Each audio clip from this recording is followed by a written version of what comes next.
the most genuine scammer I ever met in my life. And he gave me the FL Studio program. And I had a MacBook. So he gave me the program. It was a Windows program. I couldn't even use it. Think you get your 200 back? Hell no. You moved to Atlanta. What's the game plan? Like, how am I going to find artists? So I play the Ouu Game. If it makes me say, ooh, I'm gonna continue to keep going with that idea, no matter what, always get 2 songs per week. I don't care if I gotta record it myself, anything. But that shit really a hack, though. The one thing I never did was lose communication with my brother, because I lost one. I've done everything you're doing right now. So if you wanna learn this stuff, all you gotta do is just listen to me, bruh. Welcome back to another episode of the ProducerGrind podcast. We got one of those interviews. I said I wasn't gonna do too much boosting today, but I am gonna be real, bro. I told DB 2 years ago we was gonna do an interview. We could have been did this shit, but I literally like said, let's hold it off till as long as possible.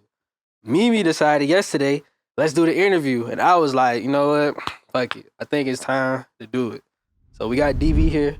I think this is gonna be up there with the interviews. It's not even really an interview. This is really a class, like class in session type shit. Cause we finna talk about everything, finna break it down. I already know DB pretty much open to pretty much everything that we talk. You pretty much an open person, right? Yeah. Yeah, so y'all finna get all the sauce, the realness. We're gonna talk about everything, all the way from the story, all the way back to LA, right?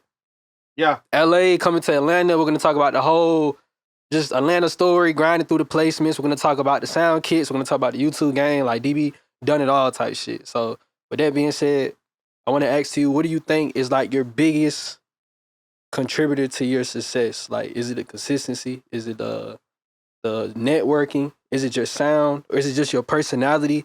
Like, if you could take all the components that got you to where you are today, what would you think put you where you at now?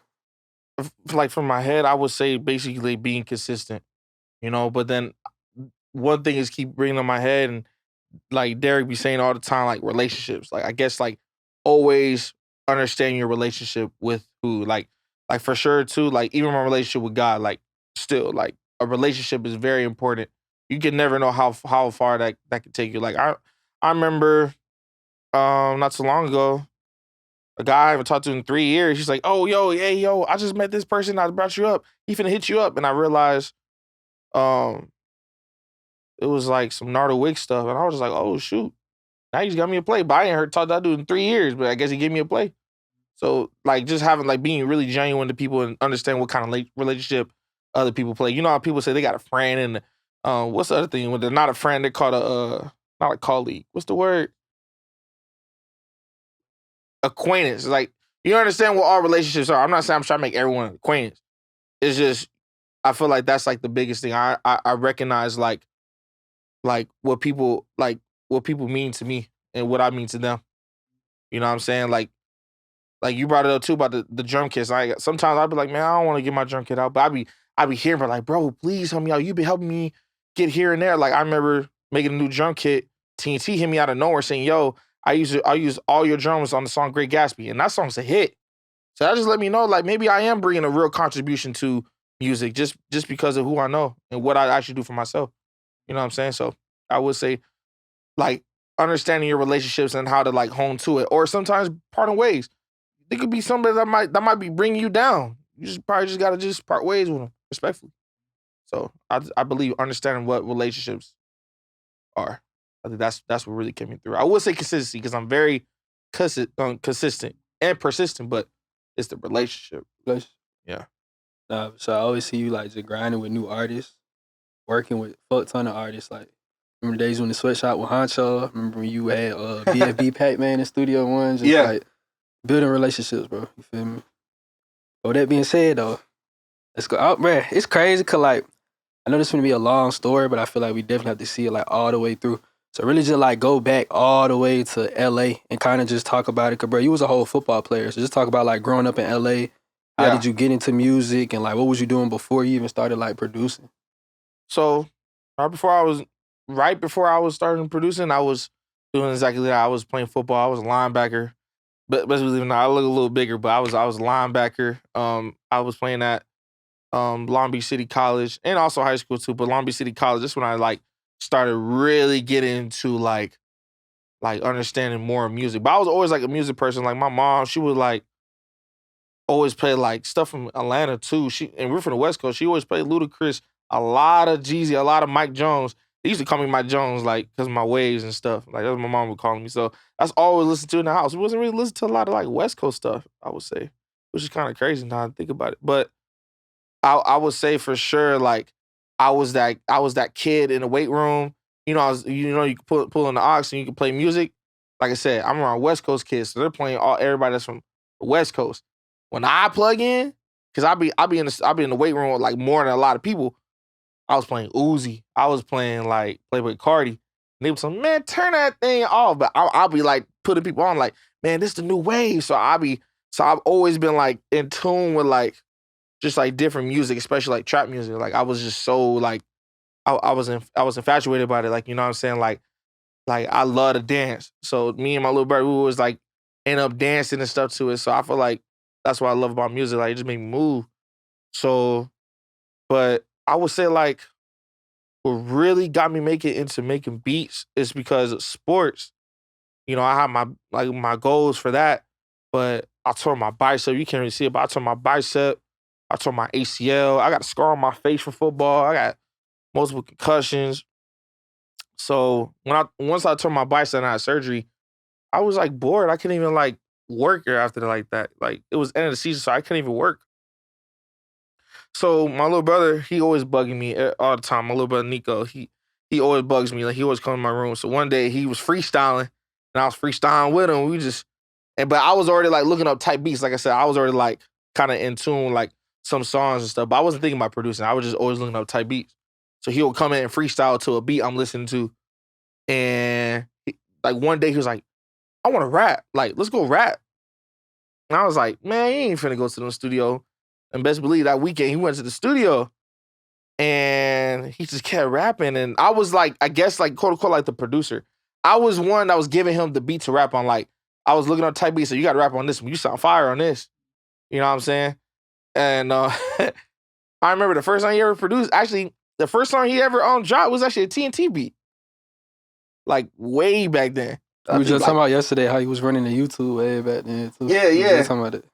You said what? So we were just talking about yesterday how like TNT was running like the YouTube wave back then. Oh yeah. That was 2018. He was running it. I think that's the first beat we actually like dropped. Like I mean, I feel like I was with him too because I was working with him when we was in the studio, and then we was always going to the studio, and then I was just like, man, I should learn how to make a beat. So I got on my phone. And I was using GarageBand. Like I said, mind you, I still have this big old Cashmar. So I really only could do this on the phone. So I was just like, shoot. I just kept like messing around, but I was just curious. And then I would say what really, really, really, really, really made me want to like say, man, I gotta learn how to make a beat. Like I gotta cook up when the Future album Wizard came out, like the early 2019. And I just remember when it dropped. It dropped. I was at Del Taco. This is when I had the cast off though. So now I'm working at UPS. And I was just like, man, this is crazy. I gotta learn to make beats, but I ain't even had a computer at the time. You know what I'm saying? Like even when I was in college, I was writing, I was doing all my essays on the phone. You know, I had a trick where I would like talk on the phone, and that's how I was writing my essays. I was never like typing. I would just talk on the phone, and I was writing my essays like that. Like I didn't even have a computer yet, but I was about to graduate. No, I did graduate from Long Beach City College. I got my associate's degree, and my mom gifted me a computer. So from there, I'm already researching like who uses what, and I was just seeing ATL Jacob and a whole bunch of people use FL Studio. That's how I knew about Fruity Loops. I didn't know about Fruity Loops before GarageBand. I just knew I could make beats on it. But when I knew I was getting a computer, I said that's the first thing I was gonna get. But then I saw the price. I was like, man, this shit too much. I ain't getting it right now. So I just stayed on my phone because it was free on GarageBand. I just kept making beats on GarageBand. And then I had a new job. I was working at the airport. I was making some cash because, you know, they also give tips. So I was pushing old ladies and they would give me like $10, $50 tips. So I was definitely getting some money then. But I still didn't end up buying it yet. But what's crazy is this guy, he hit me up on Twitter. And he was like, I got FL Studio, the $1,000 version for $200. And I was like, how do you even know I wanted it? Like, Like, you know how sometimes like you talk about something, like you talk about like a brand or something, and then you see an ad on Instagram. It's like, dang, how did they know about this ad? That's exactly how the DM was on Twitter. Like, I didn't tell nobody I want an FL studio, like not one person. And when you told me that, I was like, yo, is he trying to scam me? Like, who the hell is listening to my conversations? The government or something? But then I thought about it. I was like, well, he did say he'd get me right. So I sent him $200, and he gave me the FL Studio program. And bruh, and I had a MacBook. So he gave me the program. It was a Windows program. I couldn't even use it. Bro, I hit him up so mad. I was like, bro, I can't use this, man. You freaking scam me. Did you get your 200 back? Hell no. Oh, hell no. No, but look, this is probably like the most genuine scammer I ever met in my life. He was like, no, I'm gonna get you right. I'm gonna make you to a star. He started showing me how to partition my computer and everything. I swear it took me like probably like 2 months before I could make a beat. But I had the program, everything. It's like, man, why didn't I just buy it? But I know why though. I was saving up because I was giving football one more chance. I even though I had all the injuries, bro, my biggest goal was to get a scholarship. Like that was like going D1. I ain't go D1, I went D2, but that was like my biggest goal. I was like, man, I don't want my parents paying for nothing for school. That was like something I really want to say because I've always been my mom would buy everything for me. Whatever I asked, you did. And I just felt like, what is something I can give back to them? And I said, maybe a degree, something, you know? So I was playing sports and I finally got the scholarship. And I was like, man, I'll give it one more try with the football. I know it's giving me so much injury. Like, you know, in sports, sometimes when you get hurt, it's like, it's just a little pain. I'll get past it. It was coming to the point where it's like, would I like be able to walk again or use my arm again? Like I was kind of like feeling that way. And but I gave it one more chance. So I was saving up because I know I was going to be away from home. This is my first time away from home. So that's probably why I didn't get the $1,000 version. There's no $1,000 FL Studio. There's no such thing. He lied to me. I should have never even. But it still worked out because he helped me partition my my computer, and I was making beats on the Windows program on a MacBook, and I was doing that every day when I left home. I was on it every day. So I had to look by. It was like I just had to work out, go to my dorm, just make beats all day. So like I'm pretty sure like you already said it, like you was pretty inspired by ATL Jacob early on. So what was like that? Kind of talk about that phase where like you're in LA, you're kind of getting the hang of making beats, you're kind of like knowing what type of lane or just know like what type of music you're attracted to making beats. So kind of talk about that phase and like, okay, I'm just gonna go out and move to Atlanta. Okay, so definitely. So I'm just gonna keep talking about sports too, because like I said, I try to give it one more chance. And bro, before even the season started, I had a major concussion. So guess what I did? I was in the house. I was just in the dorm room making beats. And I just realized at that point, I was like, yeah, I don't want to do sports anymore, or I don't want to do football anymore. I just I just keep getting hurt. So I was just like, you know what, I'm just gonna just hang it up. But luckily, God gave me music right then and there. So I was like, you know what, I could go home, still try to do school. You know what I'm saying? But I got this music stuff down packed. You told me I get paid just by making beats. I was like, all right, I'm gonna learn how to do this. Then once I went back home, oh man, that's all I did all day. And I remember I made my first $1,000. I was like, man, I just made this off an audio file. So I gotta keep trying with this. You know who actually bought a beat that much? Double A. You know Double A? He does stuff for YoungBoy. Oh yeah, okay, yeah, I know. Yeah, I did. We did a cookout with him. He gave me my first. Actually, he gave me $2,000. He was the first person to ever give me $2,000. Double A. Yeah. This was back in LA. Yeah. This was like one of your first sales, or yeah. That was so crazy. Yeah, my first beat sale was fucking $30 or some shit. Well, not my first. My first was like $30. Okay, yeah. And I remember that person wanted the beat back. Like he was like he wanted $30 back. But I remember, YouTube. That's how I learned to make beats. Like YouTube for sure, bro. Like I even looked up when he was like saying, "Can I get my refund back?" I even looked up, "Can this person get his refund for the beat?" He said, "If he downloaded, he can't get the refund." I said, "Oh, you ain't getting no refund." So yeah, I mean, my first beat was actually like $30. Okay. Yeah. But like my first ever exclusive beat, I should say, ever sold. Yeah, double A bought it for like $1,000. That was the first time I ever made like $1,000 off of a beat. And I would say from that standpoint, still around that time, well, I didn't move to Atlanta until 2021. So this is 2020. What was I doing in 2020? COVID happened. Don't point at me and say COVID. No. Don't point at me and Oh, say COVID. you ain't got COVID. I ain't never had COVID either. I'm just saying, COVID happened. And I was actually a fitness trainer then too. So I was always like working out and then I'll go home and make beats.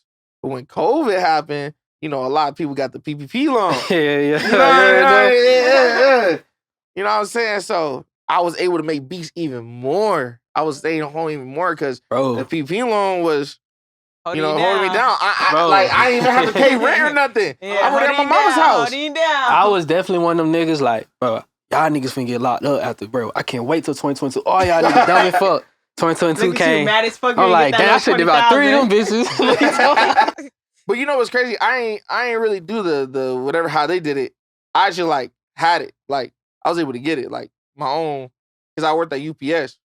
Oh, okay. And you know UPS got you a little back end money, so I was able to use that. So, but yeah, that was like for sure the way I was able to lock in even more on beats. When COVID happened, I was just in the house all the time. But what made you move to Atlanta though? So also too, like I was getting into a lot of beat battles. Like that's definitely how I got my name around too. Like I was beat battling a lot of people online. But Twysted Genius, he had a beat battle and it was in person. I never heard that before. I mean, I've seen it before, but I never witnessed it while I was like actually really getting into it with beats. And then I met Derek. I mean, I know Derek back in LBCC. We actually play football. But I remember he had an artist named KBFR, and he had a big old song on TikTok called Hood Baby, like down south. Hood Baby.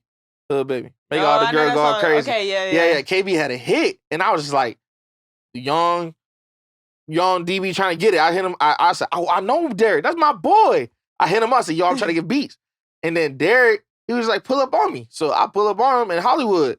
He was living in Hollywood. And then I pulled up on him. I'm just sitting there. And I'm looking at the studio right there, like his setup. I'm like, we ain't making no music. But then Derek sitting just like that. He was like this on the counter. He was like, you got a manager? I was like, wait, I thought I came here to do some music. What are you talking about manager? I ain't had no manager at the time. And he was just trying to, he said, man, I want to manage you. I'm like, what? You know what I'm saying? I said, I had to think about it. But then the beat battle came. And then I told Derek about it. And I still don't know from this day, bro, I love that guy. I still don't even know from this day if he was lying about moving to Atlanta. But when I told him I was finna do the beat battle, he said, oh, I'm finna move to Atlanta. That's perfect. I'm finna go check out some places. And then I was like, oh, you ain't. He said, look, he booked the flight and he showed me, look, we can go right now. I said, wow, all right, bet. So we went out. He even got the hotel room. We was chilling. And then when the beat battle came, he was with me. And I guess that's how I ended up being in Atlanta. Actually, I've been in Atlanta one time before that, though, too. My boy, Cash. Like I said, I was young and getting it. What's yeah. Cash? Stack Money, Not Friends Cash. Oh, okay, SMNF. okay. Yeah, Cash. So, now around that time, it was like a year before, but around that time, it was COVID, too. But Atlanta had their own Atlanta's still open. Atlanta it was outside. Still open. So I was like, oh, I'm finna fly. And like I said, I had the PP loan. So I used that money, took the flight. Bro, that was my first time ever like in a studio session like that. Like he booked the hotel, 2 hotel rooms. And you know, they have like a doorway where you connect 2 rooms. Oh, the connecting rooms. He had a producer room and the one that was making artist one. And I was just like, yo, this how they get down in Atlanta? Like, this how they make music? They don't care where they at? Bro, even our roommates was like, we heard y'all making music last night. Y'all was hard. I was like, oh, they cool over here like that? I was like, I gotta come to Atlanta. Bro, we was in a hotel room, 2 rooms. I'm talking about blasting the speakers in the hotel. Just vibing. They was vibing with us. The roommates. I don't know what the hell going on. And we talk about, we were trying to drop a whole tape. It was supposed to be from LA to ATL, like we ain't never dropped it. We did like 15 songs that night. 15 songs in one night. Didn't even drop it. Yeah, whatever. But I was very inspired by it. I was like, wow, this is something I really want to do. Like, you told me this is all I can do. Like, I mean, this is what I can do. Like, I'm very inspired by it. But when I had that chance to go to ATL, Twysted gave me that chance. You know what I'm saying? With the beat battle. I was like, all right, cool. And I met so many people. Like, the first person I saw for sure, DJ Chop Squad, came out of nowhere. He said, what's up to everybody? And then I saw so many people, Junior Genius, everything. But I didn't say nothing to nobody. I didn't say what's up to nobody. I was still nervous. But I knew a couple guys, like I know like 300 back then. And I forget we're in the interview. I'm talking like y'all are my peoples. But I don't even know if they know 300 like that. Everybody out there, but 300, my boy, he made beats too. Crazy producer. Shout out my nigga 300. Shout out 300. So what happened? The beat battle. Walk us through the beat battle. So it was the first round. I saw ATL Jacob. I ain't say nothing to nobody. But when I saw him, I said, bruh, I've been trying to make beats like this dude ever since I heard Wizard. Ever since then. I ran up to him. I was like, yo, you gotta listen to my beats, bruh. Like, I'm finna battle right now. And he was like, all right, I'm finna check you out. So when it was my time to go, man, the person I was battling, man, like, I don't even know who I battled, but you could just see I played the beat, bro. You could just see Section 8 right there. He turned his head. He was like, what the fuck? It was just like, everybody was like that, like crazy. And then once I won that battle, I had like 20 people, 30 people ran up to me like and said, what's your number? We should get in contact. I was like, wow, like I wasn't getting back in LA, but I hear they love the vibe. I'm like, okay, cool. And then Jacob ran up to me and said, yo, he said, let me get your number. I was like, bruh, like, you want my number, bruh? Like, you the biggest producer in the world. Like, you don't need my number. You don't need me. Like, you don't need my number. He's like, send me more beats. And I was just like, okay. You know what I'm saying? And that's why I realized, like, I gotta come out here. Like, you telling me, like, someone that caliber is messing with my beats and actually want to work with me? I'm like, yeah, this is where I need to be at. So, when me and Derek went back to LA, I told my parents, I didn't even ask. I said, I don't know, like, I'm moving to Atlanta, like, if y'all don't like it or not. I told them. And they were just like, well, you grown now, you can do whatever you want. But I know for a fact it was kind of like, in the sense, they said no, but I know I had family members out here too. I remember my auntie, she had the whole mattress ready for me. She said, if you come here, I got a mattress for you. You can go, you can take it. Because I was moving with Derek. Bro, Derek is such a real dude, bro. Like, he was we had like a townhouse, and he was paying way more rent than me. He just said, just give me $500. Like, he was really begging me to like come to Atlanta and like work. Like, he saw the vision. Yeah, he saw the vision before anything, bro. Like, I don't know how he did it, but he did, bro. And he said, just give me $500 a month. And I had my own bathroom, my own room, downstairs, everything. I brought my speaker. I remember I just seen the video of me when I made my first setup. Oh, bruh.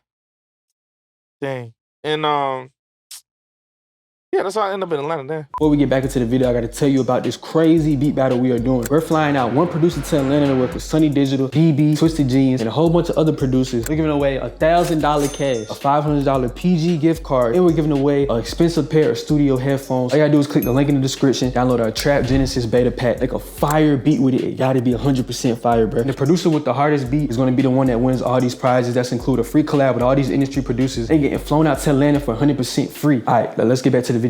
There's more to it. There's a lot going on, but that's how I ended up in Atlanta. Like, just from like, but y'all need to write a book, man. Yeah, like so descriptive as hell. Like, I would say too, I didn't even bring this up throughout the whole time, but what really like made me like network through things, like I had mottos I always made. So let me say this real quick. So like, when I decided to stop football, I was very depressed. Because I gave my time, my effort, everything. Like, I'm going to say like this too. I'm just going to be 100%. If you got to go look at my old Instagram at DBUN_. Oh, wait. Does it have an underscore? I think so. At DBUN. you can see I was like way more fit and everything. Like I worked out 3 times a day. I made sure I had the best grades. I had a 3.5 when I graduated from college. But the thing about it was get the scholarship. Like that was like the main thing.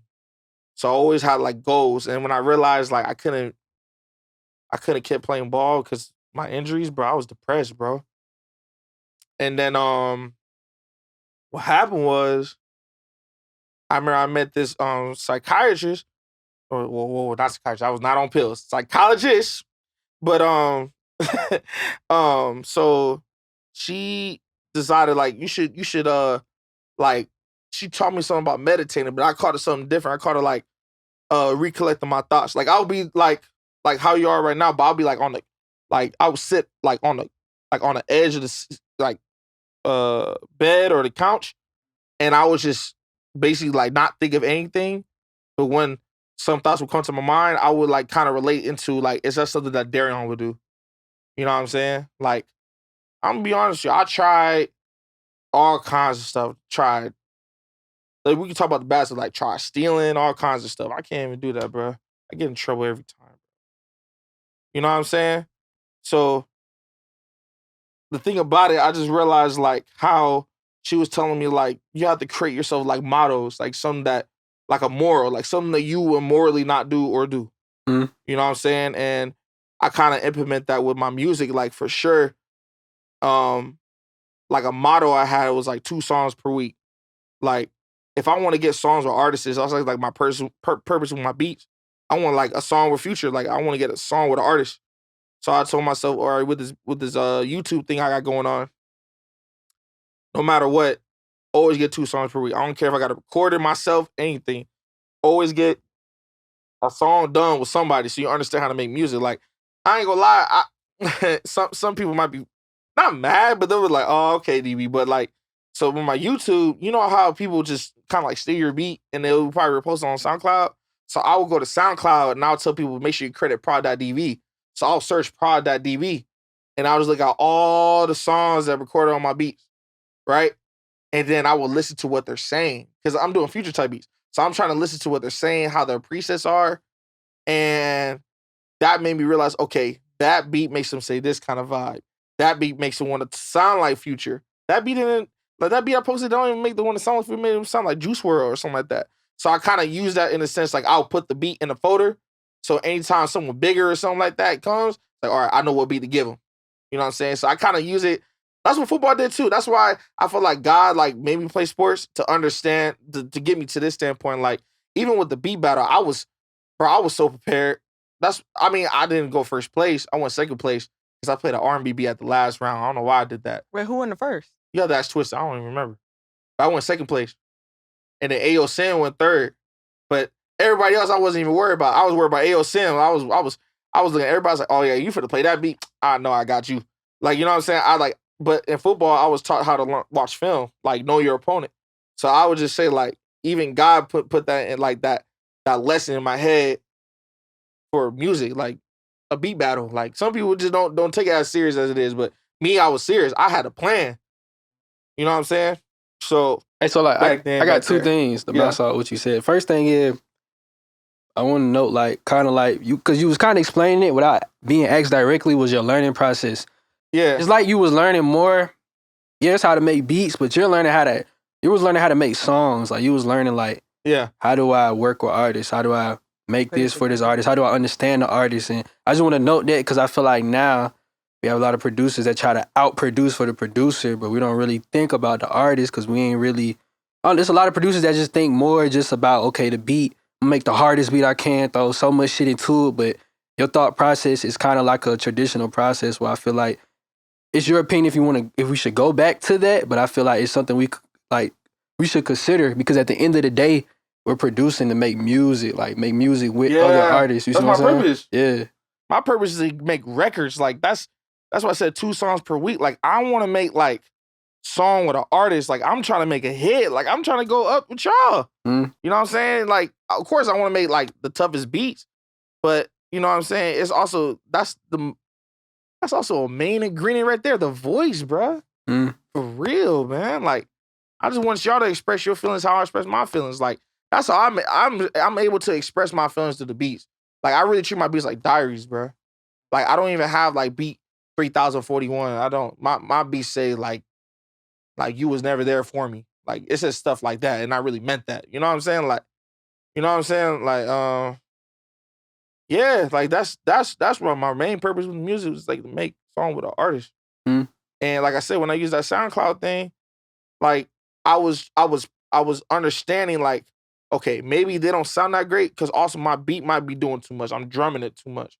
Or I didn't give enough effort. Like, I always look like that. Like, how can I be a better service to that? Because I feel like God made me, like, gave me this job, this role to produce music for people that want to express themselves. Because I know I can just bring it out of me. Like, I don't know if a lot of people seen videos or stuff on the internet, or see my lives. Actually, you can go check my page right now and just see how energetic I am by myself. So I know for a fact, like, my music is gonna bring out somebody. Hopefully, we can make a record out of it and put it out. You know what I'm saying? And help somebody out with that. Like, I know somebody told me they have a playlist of my beats, my YouTube beats, and they use that to work out. I'm like, damn, you work out to my beats? I'm like, what? That's crazy. That's inspiring. Just an audio file makes you want to do better for yourself. That's crazy. So I do this little shit where, like, I got my phone number pinned to myself on my phone. So, like, if I see something that's fire, or like something like I need to go watch this shit later, I'll just message to my phone real quick. It's probably about 12 DB beats in that bit. For real? Like 2021. You lying.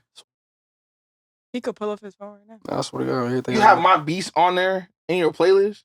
For sure. That's wild. It was just one I say that you did with Cloud. It's the one, the Red Horn shit you did with Cloud. Yeah. I be saving. But I do that with everybody though. Like anything I hear hard or just like I'll save it type shit and just listen to it. Man, that's crazy, man. But going back though, another thing I wanted to cover was kind of because you already said it, which I was going to get to. And you was talking about your game plan, how you said 2 songs a week, right? Yeah. So kind of just talk more in detail. Like, you moved to Atlanta, I'm here. Like, what's the game plan? Like how am I going to find artists? How am I going to get in the rooms? Like, what am I actually doing as soon as I get to Atlanta to kind of just start building like a network of relationships? Man, that's the thing though. I had a plan. I just need the platform. You feel me? Like, I ain't gonna cap. Like, before I even moved to Atlanta, a lot of people already knew me. Like, guess I was making Future type beats. So you from Atlanta, you get on some Future beats. I even looked it up on the I researched all kinds of stuff. I even looked at who gets on my beats. And the biggest city is Atlanta. So people already knew me before I even got here. So you were doing like super research. Like, you broke this shit down to the T. Yeah. Facts. You know what I'm saying? And I remember Sabino, when I first moved down here, and I told him, hey, I just moved to Atlanta, bro. He said, you going to the studio right now. So this is a studio called DJ House. Ain't there right now, but I'm gonna tell you something about DJ House. Sabino told me to push up, and I was like, I guess it was like my 3rd day there. And I keep saying stuff like Uzi and stuff, bro. Now another one's in my head. It's my 3rd day out here. I don't know. Oh, bro. Dang it. All right, so it was my 3rd day, and he told me to pull up to the studio. And he wasn't even an artist, but he wasn't even an artist. He was a producer. I met this artist named RX Peso, and he just showed me the life of how the music is out there. They don't have us at end time. It's whenever people are just tired and ready to go. I remember I was there. It was my 3rd day in Atlanta, and it'll be my 5th day in Atlanta. I didn't leave that studio until 2 days. But we was recording the whole time. I'm like, yo, this is how it is, bro, out here. And I was like, man, I just really need to be out here, bro, and just go to these sessions. But I'm still posting on YouTube. I ain't forget about my YouTube. I'm posting every day, every single day, sometimes twice a day, because I know for a fact I still need my motto, 2 songs per week. You tell me I get a song with this artist, but you tell me somebody from the DM say, hey, yo, I just got on your beat. Sometimes they pay for it, sometimes they don't. But they put money in my pockets. RX Pacer, when you saw me, he just gave me some little cash. So I bet, you know what I'm saying? So I was making money just off my beats because I was there. I was actually providing it. I was a service. I wasn't trying to be no egghead about it. Like, oh, da, da, da, da. It's like, nah, I'm trying to work with y'all. You know what I'm saying? I just need a platform. So I would just say it like that, like for real, like, dang. There's so much I could talk about, but it's like, bro, I've done so much in the last 5 years. I started making beats 5 years ago. I've done so much. Like, you could ask a question and might have a story about it, for sure. So let's talk about, going from when you first moved to Atlanta to like your first placement, and how did you start working with ATL Jacob? So my first placement was actually an overseas song named Collage Criminal. And what happened? Oh, I remember. So T99, he another producer. He does stuff with like Yeet and everything. Shout out to him. Yeah, T99. He had this is my first time ever getting into a group, like a producer group. It's called Alienship. And I didn't know what it was, but I saw it was a group, and I was just like, oh, that's a bet. And then I was doing loops at the time. People told me like you should do some loops. I was like, all right, bet. So I started making loops. Well, I was already making beats, but I would strip the drums and then I was sending the loop out. You know what I'm saying? So I sent him a loop, and he called me and said, yo, Collage Criminal got on this. It's gonna be on this album. And I was like, all right, bet. You know what I'm saying? And I just kept staying consistent with that. And okay, so that's the first question. And then you said Jacob, right? Like, how do I like start working with him? Okay, how did that come about? So, all right, I always tell like this story like this. So I feel like with Jacob is like part of like my God's journey for sure. Cause what happened was, like I said, I was doing loops at the time. And I was making this one beat, and I know drill was going crazy. Pop Smoke was just going crazy. But I was like, man, I don't like drill, but I'm gonna try to do my own version. So I made a beat called God of War. And when I did the beat, I stripped the drums and I put it in this loop pack called the Heavenly Sound Pack. You see where I'm going at with like how God's like there? Like I had like this sound. It wasn't Tron then, but I call it dub music or like this heaven hell aspect. Like that's why I made a beat pad. Like I feel like these sounds is like, it sounds demonic, it sounds dark, but there's like something want to make you uplift. I feel like that's like me. Like I'm a Gemini. Like I kind of conflict with myself all the time. So I just felt like it was like a representation of like me, like how I feel about my music. And I put it in this heavily sample pack. And when did I make that? In 2020. And COVID time, Clubhouse. You know, Clubhouse was going crazy. Everybody was on there. Everybody. And I knew it was a good way to network. Like people was doing, you know what? Let me not go too deep about Clubhouse. Yeah, not too deep. Yeah. Anybody know about Clubhouse? You know about Clubhouse. That was a wild time. Yeah, but Jacob was on Clubhouse. He started his own like room. And he was making beats in there. And then Young Cutter was in there. And Young Cutter asked, like, what you doing? He said, I'm making beats. He was like, oh, let me send you some loops. What's the loop email? Jacob said it right then and there. I ain't saying nothing. I'm just sitting in the back. I'm just listening to it. Oh yeah, but that's something I really wanted to work with. But I'm also like a fan. Like it's not even just like on the sense like.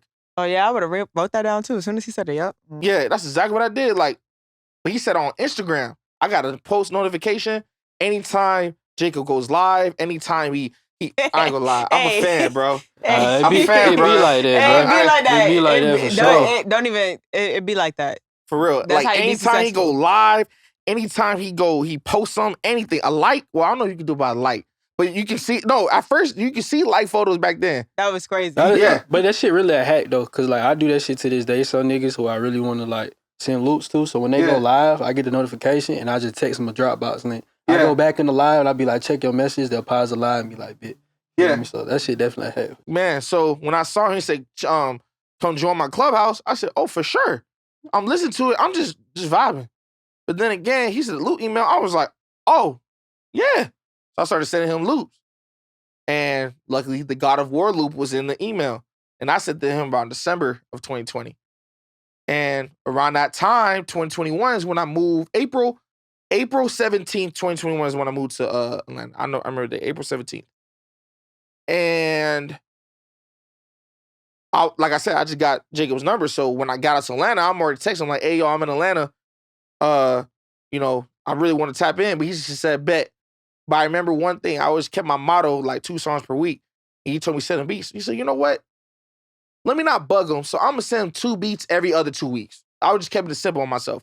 But I made sure I stayed with my relationship. I made sure, like, okay, he gave me this access. Let me stay cool with the guy. Like, let him know I'm alive. You know what I'm saying? So I just sent him 2 beats every 2 weeks, every other week. And mind you, I sent that loop back in December though, but I met him around 2021 at the Beat Battle and so on and so forth. All of a sudden, I think it was in June. It probably was my birthday. It was like June 7th. He go live, and I'm hearing the Keep It Burning beat. And I'm like, that's my loop. It already sounds like completely altered though. He pitched it up. I made the beat like around like 145 BPM, like the drill sound. But he sped up to like 170, something like that. But I know my sound. So I'm like, that's my loop. You can hear him on the video. He's like, that's you, DB. I'm like, what the fuck? That's like my first beat I ever had with Jake. I was like, yo, I gotta be with Jake. I remember I ran up, we had the townhouse. I ran into Derek. I was like, Derek, I gotta be with Jake. He's like, oh, that's big time. Because he knows I talk about him a lot. And he said, that's big time. So I ain't really hear nothing from that, but I know I had to be with Jake. It was like, oh, he got on my loop. But I had a loop. You know how people have like mail trackers? Bro, I'm gonna tell y'all right now on the camera. The camera right here. I've done everything you're doing right now. So if you want to learn this stuff, all you gotta do is just listen to me, bro. I done everything y'all are doing right now. I promise you. So you know how like a mail tracker? I had a mail tracker, but I didn't want the mail tracker where you see that I'm tracking you. I got another tracker called a Hunter one where you can't see that I'm tracking you. Like you open it. So I know you open it. Bruh, Jacob didn't open an email after 6 months. I sent that God of War sample 6 months before he even got on it. But since I was staying consistent on his phone, he's like, DB, he probably saw, and I made sure I put my name. I say, June loops, June samples by DB, exclamation point. I put my name. I don't be like, money bag, yo, loops, da-da-da. I'm letting you know it's a personal relationship. You got this from DB. This is by DB. This is my work. I'm giving it to you. You know what I'm saying? I'm not trying to make it seem like it's robotic, like you need a money bag, yo, loop. I don't know what you're looking for. But I know what I'm providing. I'm providing the sound. So, that's how I knew he probably gone it. He realized he went to his loot email. I don't know why he went back 6 months.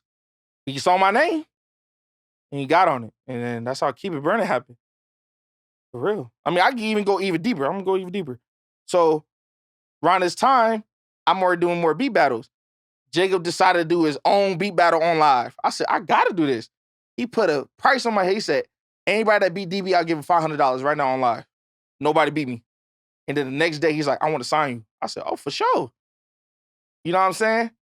So all that preparation from beforehand, like even to going back to football, kind of led me to that point. You know what I'm saying? Led you right up to it. All the lessons I learned. Every single one. And so I remember around December, what happened? No, Jacob posted a video of a snippet with him and Hot Boy, and they had that Keep Burning beat. I said, yo, produced by me and Jacob. I was happy to say that. And then he hit me on my phone. I think he didn't really hit me before that, but he told me Future got on it like this. And I was like, oh shit.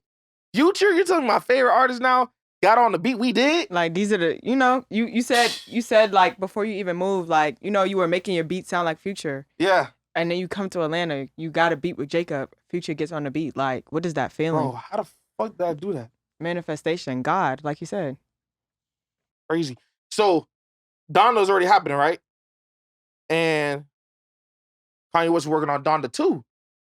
Luckily, Jacob was around, them. He texted me and a couple people who had a group chat. And he's like, man, I just got a song with Kanye. I got a song with all y'all. Yeah, like every single one of y'all got a song with Kanye. I was like, oh, damn, that's crazy. But then when Kanye was really promoting Donda 2, I get a call from Hendrix Smoke. We also like with Jacob's group. And he was like, yo, I just heard your song with Future and Kanye. Man, you out of here. And then my head is like, wait, hold on. Are they really finna like put it out? And then I hit Jacob. I was like, yo, they finna put it out? He's like, yeah, but he kept telling me this, like, keep it on a hush. And then I'm starting seeing I asked him, like, like, what's the name of it? He says, Keep It Burning. And then at first it was on Dawn to 2, but that was the only song that got taken off. Except for another one, the one with Alicia Keys and Fabio Foreign. I think it's called City of Gods. That was the only 2 songs taken off Dawn to 2. But Dawn to 2 never really dropped on DSPs. It dropped on that stand player, you know? And you're telling me it went from an album that never officially released to actually get on a Future's album? Man, that's God, bro. All I did was make the beat in LA. This is when I was in my room. And like, how the hell did it end up on a Future album, bro? Like, it's crazy, right? The only answer is God. Like, I can't say nothing else but that. Like, this is really like my purpose to give to the world. I made the most money. I mean, I ain't trying to make it about money, but it's like that. Like, I never thought I would make money off of an audio file, but I made the most this year off of just making beats, off of my true feelings, my true emotions. I'm not faking nothing. Like, you know what I'm saying? Like, I'm really like putting my whole livelihood on somebody could rap and sing to. So, you know, it's a blessing. I wouldn't even trade it where I'm at now. Sure. Like, all this clothes I'm wearing came from music. Like, I don't have no job but music. Like, all this came from music, bro. Real talk. This right here, like, I never thought I would be here. Like, it's a blessing. Like you said, we were trying to do this 2 years ago. 2 years, bruh. And you telling me now I'm here? Like, this is, like, I don't even want to get emotional, but it just made me realize, like we here, bruh. And I'm just letting y'all know if, like, oh man, I don't want to get emotional because I realized, like, I really been through a lot with this music stuff. Like, it's only been 5 years too, so it's like, what's more to come? Like, the more I keep thinking about it, the more I keep thinking about, dang God, what else you got in store for me? I didn't even think I was gonna do this interview. It did come. I know it was like so unexpected. You probably was like, what the hell? But I don't know. Something just like, you just popped in my head. I'm like, we got to interview DB. And TB was literally sitting right next to me. And he like, let's do it. So I just called you. I'm like, we interviewing you tomorrow. But like you said, it's God though. And that's what I want you to talk about next. Like, I want you to talk about like the importance of, because, you know, you're big on your spirituality. So like, talk about how important God is to you and, you know, how you use that as motivation and inspiration, like throughout your career. Man, everything. Like, I know, like I'm giving signs all the time that he's there. Because sometimes I just be wanting to quit. Sure. Like, I remember, I don't ask people for nothing, bro. And it's the fact that, like, whenever I want to, like, just take that wrong turn, that, like, going against my morals, for some reason, he pops up and said, nah, this is what you should be doing. Real talk. Like, and I'm just so blessed to have the people around me. Like I thought when I was going to leave home, I thought I was going to, like, be a failure. Like, I'll just be honest, too. Like, I'll just go away from music. Like, I remember my little brother, like, it's crazy.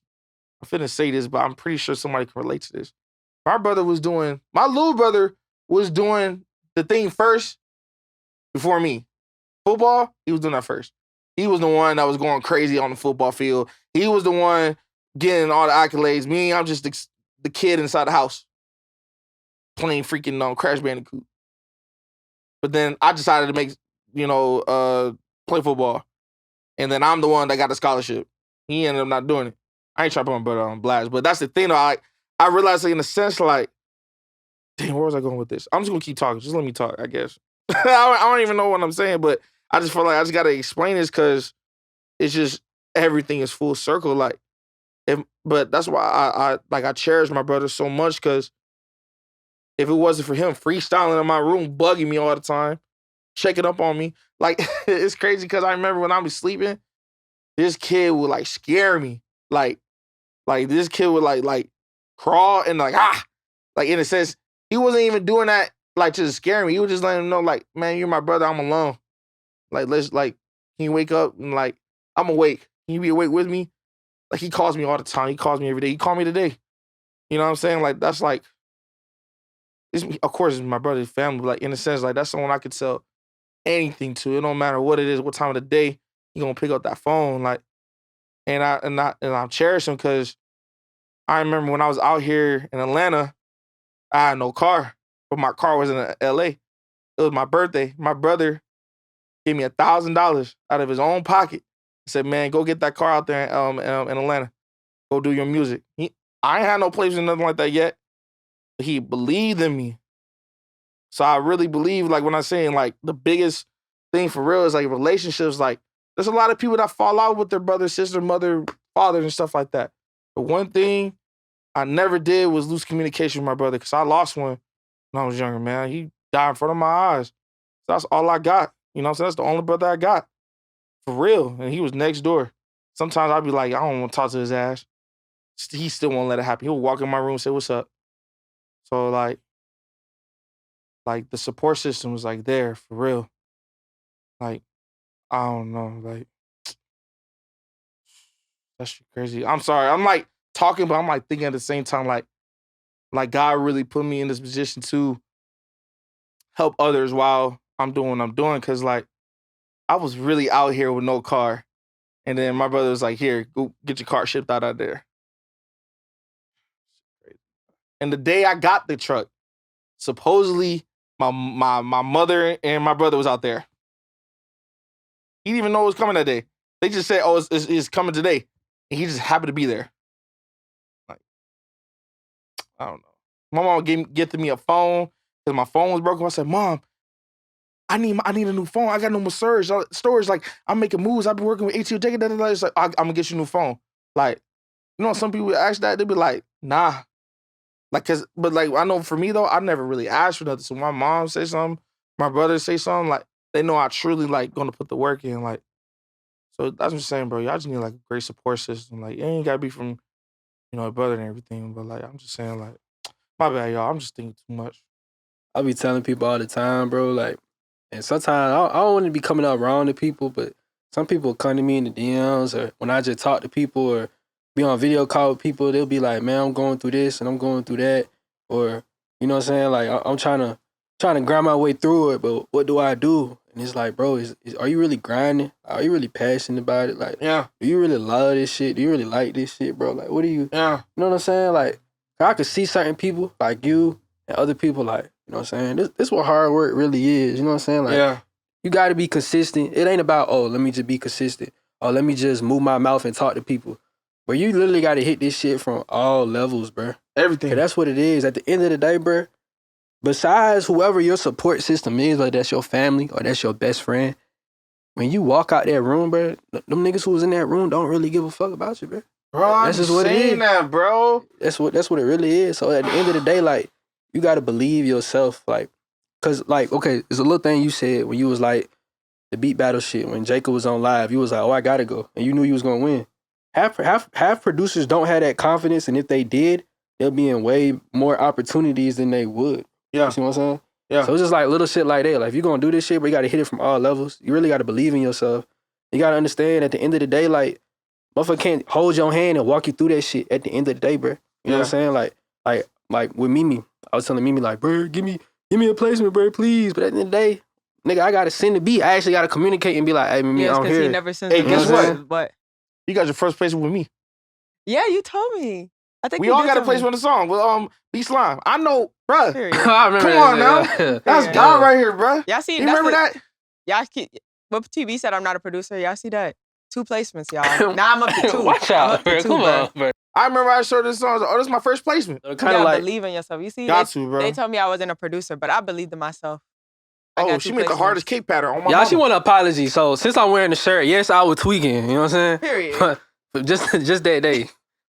But yeah, to kind of like rear off a little bit, we know the story of kind of like where you go from when after that song drops, and we're gonna get back to that and go there. But yeah, kind of want to talk about the sound, because that plays a lot of the part too. Yeah. So I kind of want to go into just like, I don't know where to start really, but like your thought process when you're making the beat. I know you already said it's pretty much emotion. You know what I mean? But kind of just walk us through, like, because I feel like, did you watch the tutorials, or was it more like you just in FL experimenting and it was just, I'm just figuring shit out. I like this, I'm gonna do that. Like, in the beginning, no, I still look at the tutorials to this day. But for sure I was learning like how to make this kind of vibe, this vibe. Mm. But I will always take it and be like, I'm gonna make it into what I want to put out.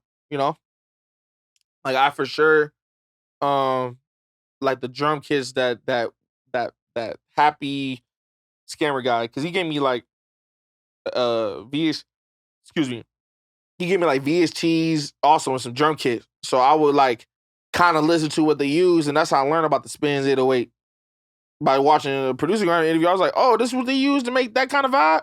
I gotta get it so I can learn it, but then I'll tweak it and more and try to put distortion on it or maybe like kind of like less attack on it, and that's how I kept making my sound. Like I realized, okay, like that song F and N, I was like, okay, they got beat switch ups. All right, I'm gonna put a beat switch up in my beats.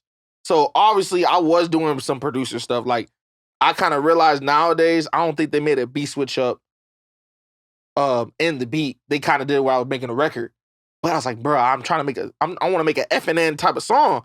So, bro, my boy Hustle, that's my number one commenter on my YouTube. He knows about it. Anybody go to my YouTube, I would have a pin post where you could purchase the beat, or if you don't purchase the beat, you just want to put it on SoundCloud, you put prod.db. But anytime I had a beat switch up, that would be the first thing. I'll have a time for it and say, hey, I have a beat switch up at this time. Go listen to the other beat. I have it within the beat. So there's 2 beats inside of one YouTube beat. Because I want an F&N type of record. I want that. You know what I'm saying? Like, I want to make that. I want to see somebody who wants to record something like that. Who's experimenting enough to do that. But, oh yeah, I use YouTube. Yeah, I was using YouTube, but I would, like, kind of use what I'm learning and listening to and implement it in my own world. That's how now I got the sound called Tron Music, because I took 3 of my favorite records and I put it to 1. So my favorite record, F&N, the beat switch ups. Dark Knight Dumbo by Honorable C Note. And it's really 2. But the third one, it was like some Michael Jackson record I heard, and I was just like, yo, I gotta make a like a pop vibe like that. Like a weekend vibe, you know what I'm saying? So I realized sometimes with the Tron music, it won't be just a trap, it'll be the pop side. It's really like EDM and trap music. So it'll be more into the side of like, okay, I'm gonna go this side with the Future, but if not, I'm gonna switch it up and try to do the pop side with the Weeknd. But at the very end, you're gonna hear like a trap sound. You're gonna hear like some trap drums right there at that very end. There's always gonna be like some type of beat switch of some vibe that's gonna take you to a whole different universe. That's what Tron music is. Like, I got it also from the Disney movie. The person freaking jumps into an arcade and now he's in an alternate universe with his father. So that's why I looked at it as like, dang, this is what Tron music is? It's the alternative universe. So I feel like my beats kind of take you to an alternate, like your other self, the person you really want to be, the person you dream of. So that's why I feel like too, that's what Tron music is to me is like, it's the alternative self, the person I want to be. And this music, this sound is bringing it out of me. Like, I don't know why I said this word, but I'm going to say it because it uplifted me, you know what I'm saying? Or it brought me down this way. Like, my emotions went from like, oh, like the song come and see me for once, party next door. Every single time I hear that big old bell, that doom, my whole emotion just changed. Like, I just feel like I want to be in sit mode. Like, I just want to just cry. Like, I love this R&B song. But I also want to make some, like, that's why I've been making my R&B like that. Like, I make it like dark, like Hendrix. Like, that's like my favorite album of all time. So it's just, I kind of use like whatever I'm inspired by, and I'll just kind of flip it into my word of how I could present it. Because I can only make beats like how I feel that day. Like, I make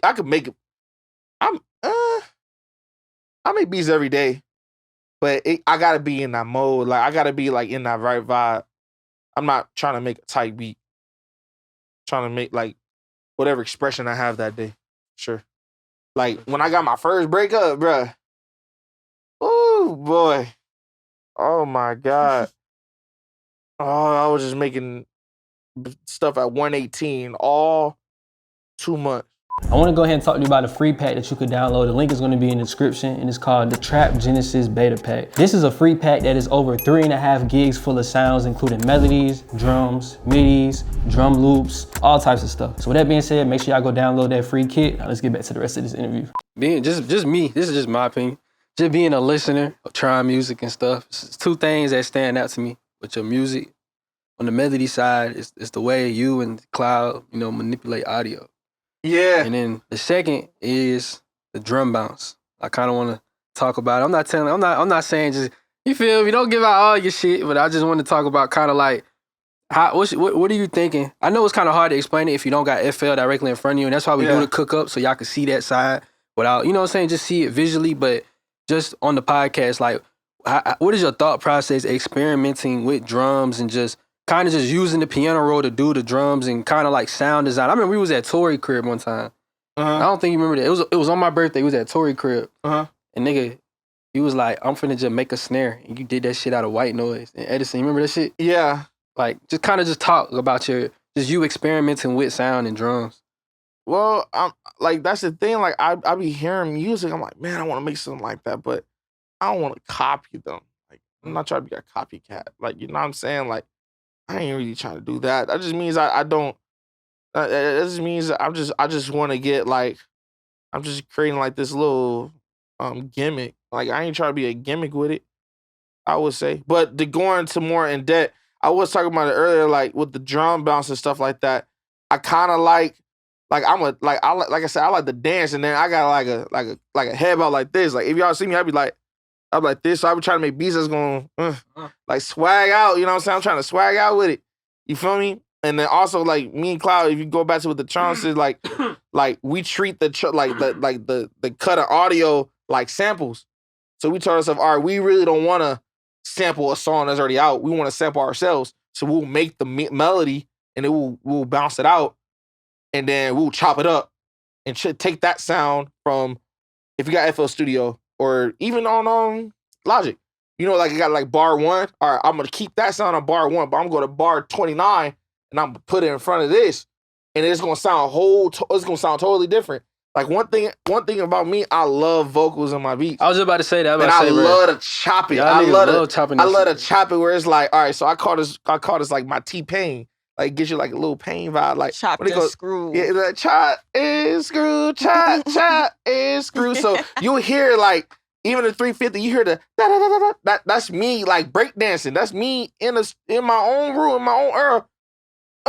Like, I'm literally breakdancing while making beats, bro. Like, that's how it is. Like, that's how I kind of make my beats. It's something that's gonna make me actually feel and like dance and move. Like, that's how I even like enjoy music. Like, I dance, bro. Man, FYI, I wanted to say earlier, but bro, if you know, man, DB got one of the most contagious head bops in the game, bro. Yeah. He even told me I should start a bobblehead. Okay, crazy.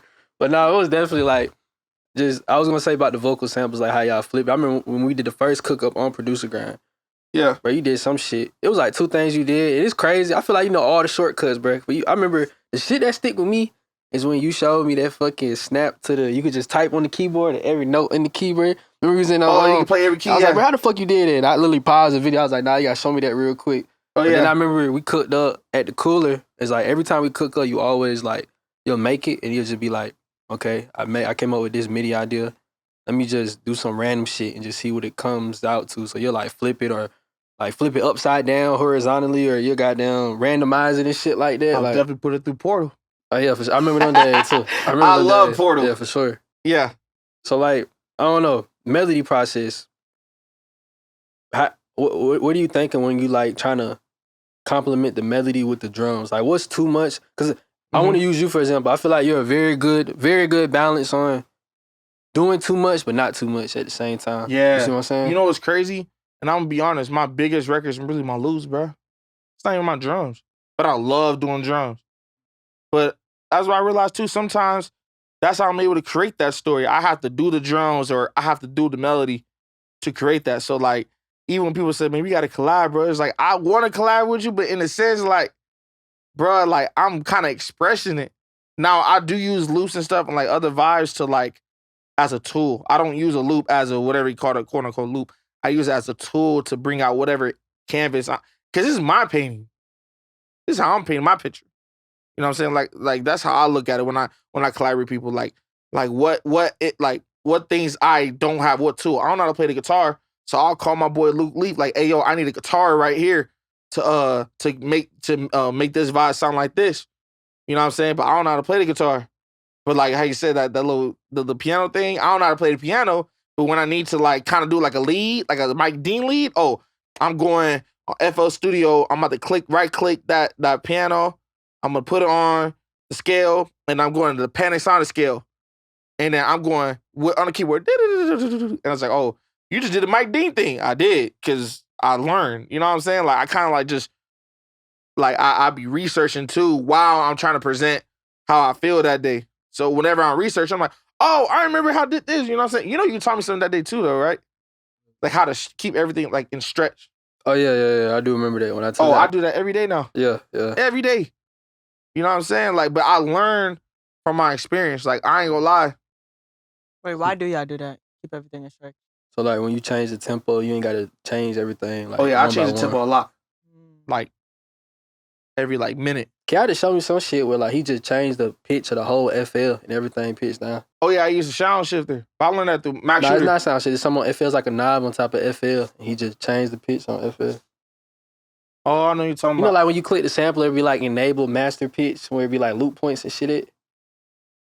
Oh. Yeah, I pieced when he showed me that shit. I was like, I feel it's like certain shit niggas would show me every now and then. I'd be like, damn, that shit been there for years, and we just ain't never. Yeah. Dang, how did I make that white noise snare? I think if I was making a snare out of nothing, I'm for sure gonna use an overdrive. I'm gonna use a distortion, and I'm going to pitch and a transient processor. Those three right there. Those are like your best friends. You know what I'm saying? And also, I have a sound designer too that kind of helps me teach that stuff. His name is The Wizard. I know how to make my own stuff, but I know for sure if I'm trying to create something, I go ask him and it says hey yo, how do you do this? You know what I'm saying? Like everybody has like I said, I keep good relationships. So anytime I have a real question, I'm gonna ask somebody I know for a fact that's gonna provide it. You know what I'm saying? Or they won't lie to me. You know what I'm saying? A lot of people be lying, bro. I hate liars. You know what I'm saying? For real, bro. And then, but when it came to that, I know for a fact the Wizard was like, yo, you gotta make it 808. All you gotta do is just go all the way down and just put distortion on it and make it sub. Make sure it's just consistent. So I'll do the same thing with the snare. Like I'll make sure how it looks is consistent. And then when it peaks, it's sharp enough. Mm-hmm. You know what I'm saying? That's one thing about a snare. You want to make sure it's sharp. If you want to to hit that way, even when it clap, you can make it soft by just adding lo-fi or taking the filter and just put it that way. It's just you gotta just kind of okay. So one thing I do too. Now you bring up a good point. So one of my things I like to do when I drive on a random street sometimes, and I like to eat. So I'll be looking for random spots, and I call it the Ouu Game. So if I if I find a good okay, look, I'm in Atlanta, so if you go to Brookhaven, I love tacos. So I go to Taco World over there. So I go get tacos. I look at it ooh, they got some good tacos. So I'll pull around, and I'll try it out. If I don't like it, I ain't going back to it. But if I do, I'm gonna continue to keep going back. So let's go back to the beach. So I'll play the Ouu Game. So if I'm selecting sounds and selecting this plugin, if it makes me say, ooh, I'm gonna continue to keep going with that idea until I feel like it's finished. But if I don't say ooh, or I'm not using that, change the BPM, change the sound, flip the whole thing, take that snare out, take that. I'm really every sound I put is ooh. Or if I'm in the studio, if I'm not saying it and you say ooh, I'm keeping that because that's a feeling. I said that too. I say I have a crazy head bob and all that like that. If you're just tapping your foot, that means you actually like it. For real, you're not doing what I'm doing. I'm exaggerating. Like I said, I'm bringing the real emotions out. But if someone's like this, okay, that's pretty cool. That's all you need. Little foot tap, little head nod. Yeah, a little head nod. You ain't got to be exaggerating. I am. Right. You know what I'm saying? Sometimes a little sway. Yeah. All right. Yeah, you got something right there. I realize, I know, sometimes with future raps, he be like this. Man. This other other people there, they screaming that song. For some reason, whatever vibe he feel that day, he made them feel the same way. Shout out, goddamn, Anti the Menace, man, Baby Kia. Oh wow. Yeah, see, them too. Bruh, because the way they record, Yeah, it's so funny. but you ain't gotta be in. But that's the art of it too. It's like, dang, it's like we're able to like conquer that. Like, bro, like, what that nigga said? like for real. Emotions. What the hell you taking hair on? You know, Laser Dim actually fired too though.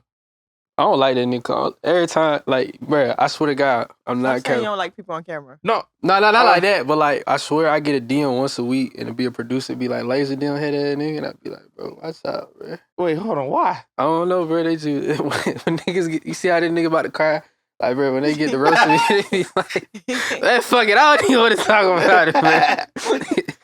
But, another thing I want to talk about is I feel like this is underrated, especially in our lane where it's like industry type shit, arrangement, bro. And the reason why I want you to talk about it, because just by listening to your beats, I know a lot of producers get, and there's nothing wrong with it. It's all opinionated, it's my opinion, but you know, a lot of us just, okay, we got a hook, verse, you know, copy and paste, boom, boom, boom.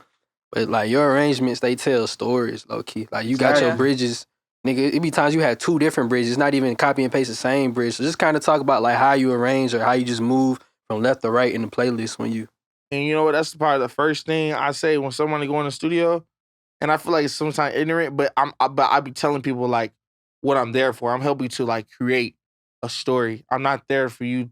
Well, obviously make records, make songs. Let's not get this like, but I ain't trying to like I'm not trying to jump shot just to make just your album. I want that song you have to say, damn, this is my favorite song. Like, this make me feel this kind of way. So that's how I be with my arrangements. Like, I create a story. I don't know. I mean, I do know, but I be telling this. I don't know what a hook is. I don't know what a bridge is or nothing like that. I don't. I call my bridge the beat breakdown. You know what I'm saying? When I be using that Paul Pierce snare or my rap status snare, like it has like a grand effect. Like I want the breakdown to feel like it's a grand effect. Like if I'm going from this soft 808, I'm gonna change to a distortion, so you understand you're supposed to have a different like vibe here. Also another flow. I realize sometimes like when you use different sounds, people flow up different. Or I'll chop it where I'll put the kick a little more off beat, but it's gonna make you go off beat with it, or you stay on time. It might sound even crazier. I be telling people all the time, like keep that there. They're like, nah, I just want to loop it. I was like, nah, your voice gonna sound stupid, like with this breakdown, and it does. Like, dang, I never thought I would be able to say something or like do something like that. It's like, yeah, like that's the thing. You ain't gotta trust me, but like, you know, kind of like create with me in the sense I'm gonna create with you. Like, you know what I'm saying? So that's why I like to make arrangements. I like to create stories. But I also know there's still a common line. Like you can't just be ignorant and say, man, I don't care about a hook or anything like that. I remember when I was first making beats, my intros was like 40 seconds long. Like no drums, just a long intro. You know what's crazy? I hate long intros. You know what's crazy? Keep It Burning, that loop was like a 49-second like intro. So even my head to this day was like, well, made Jacob get that. You know what I'm saying? But I realized that's why I like creating stories, because sometimes you hear something different. I hear something different. Like I don't know, I just hear that, you know? But I mean, I still accommodate. Like nowadays when I make beats, I try to make the intro kind of short. Because some people, they're trying to get right to it. You know what I'm saying? But, you know, I still want to get to that point when like you have an artist and they kind of like hear you out. But you know, you gotta get them records done, bro. That's why I keep saying, keep getting the records done. So your name is like pasted with this record here, and they say, man, I need a vibe like that. I'm trying to get to that standpoint where it's like, I need a song like that. So I got you. You got to come to my studio. You can't. I'm coming to the point where I'm switching up where I don't really like send a beat. All right, hello. Yes, y'all. Mimi was tweaking. She just did it. No, it was Twysted. He was saying he was gonna be late. All right. I thought he was saying he was outside. Twysted? Yeah. He was right after. Twysted, bro. He changed my life. No, that's God, bro. That's God. Bro, you didn't, bro. How is Twysted just pulling up, bro? Shout out to niggas. Man, shout out to Twysted, man. If it wasn't for this Bro, beef, I y'all wouldn't need even be shout here. outs. For real, bro. That's crazy. I fuck with Twysted too, bro. Cause bro, Twysted cook up with about anybody, bro. Damn. As long as you got them. Nah, dead This is ass. my boy over there too. You know what I'm saying? Yeah. He dead ass work with anybody. Yeah. A lot of people don't, they be real picky. Like, nah, I ain't working with. But he down to work with new artists, new producers, anybody. That's me. I don't care if you ain't got $0 in your pocket. I'm gonna find a way to work. You always. Where do you be finding these new artists that you be working with? Like even earlier when you was like, play this song. Like where do you be? Where do you be hearing these people? Where put me how on you some find Florida. them? Like put me El on. Snappo, Like that's his name. El Snappo? Yeah. You from El Snappo? The one that put me on, cause I was like something. Snappo And he was hard, like, yeah. nah, I need to fuck with El Snappo. He hard. He in Florida. Yeah, he telling hard. you right now, he finna blow up. Nah, he's about to go crazy. Tell you. Snappo's hard. Yeah. But I mean, like I said, I love music, man. I'm always like just searching. I'm always like, people get on my beats a lot too. So like I said, I go on SoundCloud. Sometimes when it's not my beat, it just start playing another song. I'm like, oh, who this? You know what I'm saying? That's how I found artist named Lil Juvie. I was just about to ask you where you found him at. You know what's crazy? He got on one of my beats and it's called Green Bean. I was like, bro, I gotta work with him. And I found out he live in Atlanta. Hard. Yeah.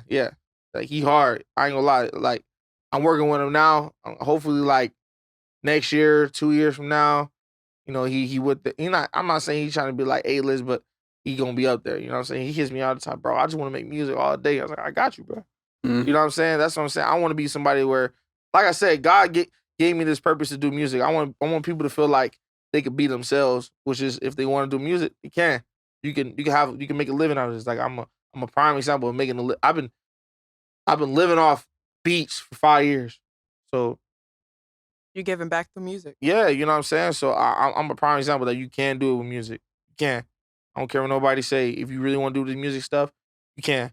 Sometimes you gotta just put the pride to the side though, but you can. Just going back a little bit, the other thing I want to touch on, like sound wise, is I feel like this part of your signature, bro. I feel like it's the drum rolls. The drum rolls? You gotta talk about it. And for y'all niggas that say, oh, but all y'all trap niggas sound the same. Nah, it's a little different, gang. Yeah. If you don't understand it, bro, Akashi said some shit. He was like, I did a beat right down with him. He said, yeah, the clap is off bounce. You just don't understand the bounce. He was like, you know what I'm saying? So you don't understand it, but just talk about kind of like the drum rolls, how y'all go about it. Like, what's your thought process? But you be doing some shit, it be like off a little bit, but it be like, God damn, how the fuck you caught that shit? Yeah, you know what I'm saying? I ain't gonna lie. The 1/3 is your friend. Like the 1/3 roll. That's how you hear a roll like that. Now I ain't go. It's whatever. I'm going back to using like a half of a beat though. I ain't trying to use a third. The third, it's not overplayed. It's just being used. So I always, like I said, my game is doing the alternative. So if you're doing the 1/3, all right, I'm gonna use the 1/2. Use the 1/4. I'm gonna use the. You know what I'm saying? That's how I do. I do the alternative. I mean, one thing too though, like one of my favorite producers, Team 88. When I heard some beats with that, just that 8th bar, do, I'm like, oh, let me try that. You know what I'm saying? So, I mean, I really got the idea from like 8 with Mafia, I would at least say. Hey man, shout out to Team, shout out to Crash Shout out Dummy. to Jacob, everybody. Cause I'm not gonna lie, I know they finna clip the shit out there. Well, we ran. Hey, do that shit again. How the bounce go? Well, we ran off with that shit. But oh god, we ran off with that shit. Hey, but check this out. I'm gonna put a 30 Rock on the spot too. 30 Rock do it different. He don't use the snare. He use the hi-hat. So he'll do a third roll and then he'll add a hi-hat with it. So it's like it sounds like a kick. It sounds like a real old school hip hop kick. So I kind of use that and I'll just flip it in a sense where I'll render it. Like I'll take what they. So like I said, I learn from everybody. I'm a student of the game for real. I'm listening to what they're doing. All right, I'm gonna flip it up. I ain't finna use a snare. I'm gonna use like a little pop vibe with a cowbell or something else that's gonna make it stand out. You know what I'm saying? Like everyone uses spins, but I'm gonna use the spins with the distortion. Nah, you're gonna use the spins without the attack and call that shit the smoke 808. Yeah. If you know, you know. If you know, you know. But that's the thing though. Like I'm gonna still use, but I'm gonna make it sound a little different, just a little alternative. You know how many people ask me people don't know, like you gave a couple of us like kits, like your sounds that you ain't sell. So when I started doing the tutorials and shit, bro, niggas was flooding me. Oh, I brought DB Kid, that smoke 808 in there. I'll be like, yeah, you ain't getting that, my boy. Hey, Yeah. That shit be funny, man. Feel like, yeah, which I feel like we could touch on it now. The drum kit, the sound, the whole sound design, like the sound kit wave, like Yeah. we know obviously the reason why it's successful because of the sound speak for itself, but like just kind of like talk about that, like you and that Cloud and the Wizard like trio and just dropping those kits and like that whole wave, like Yeah. that shit really, I don't know. I really feel like I don't know who really started the multi-kit wave, but you Sorry, Matt definitely Shooter. energized Bunny battery that shit. Feel me with the multi-kit. Yeah. I would say like this though. I'm gonna talk like clean clutter about that. I'm also gonna go real life why I did it too though. So remember that car my brother gave me for $1,000? I lost that car. How'd you lose a Ain't car? get told or something. Yeah, I got told because I hit a deer. Damn. Oh damn! I said on. Well, I mean, I already looked it up. You can't get in trouble for hitting a deer, but I hit a deer, and He incriminated himself. I hit a deer in the car, and then I got in trouble by the popo. Not by a deer, but I had a like broken headlight. I ain't had no money, bro. I was really driving that car. I had like what's it called? My license was suspended. No. My license was expired. My tags was expired. And I had no insurance. Damn, you know what's that old folks saying? If it ain't one thing, it's another. God damn. Man. Like, you was going through it. Oh, bro, what? And I remember some like my friends, they wanted food, so I went to McDonald's to grab us some food. And the cop just it's funny, like the cop pulled me over, but I was pretending I was still going to McDonald's. It's like he probably didn't pull me over, but he started following us at. Oh shoot. So I'm in the drive-through. He took my car away. Bro, I just lost my car. And I told Cloud that. I was like, Cloud, bro, I lost my car, man. And he was like, man, you need some money, man. I got you, bro. Like, you gotta sell these Drumkits, bro. Like, that's the wave, man. Like, and you know you're hard with it because I already made the Smoke 808 by then. Mm-hmm. But I never sold it. That was just my sound. That was like something me and Jacob, was working on. You know what I'm saying? So like, I never thought about like making drum kits.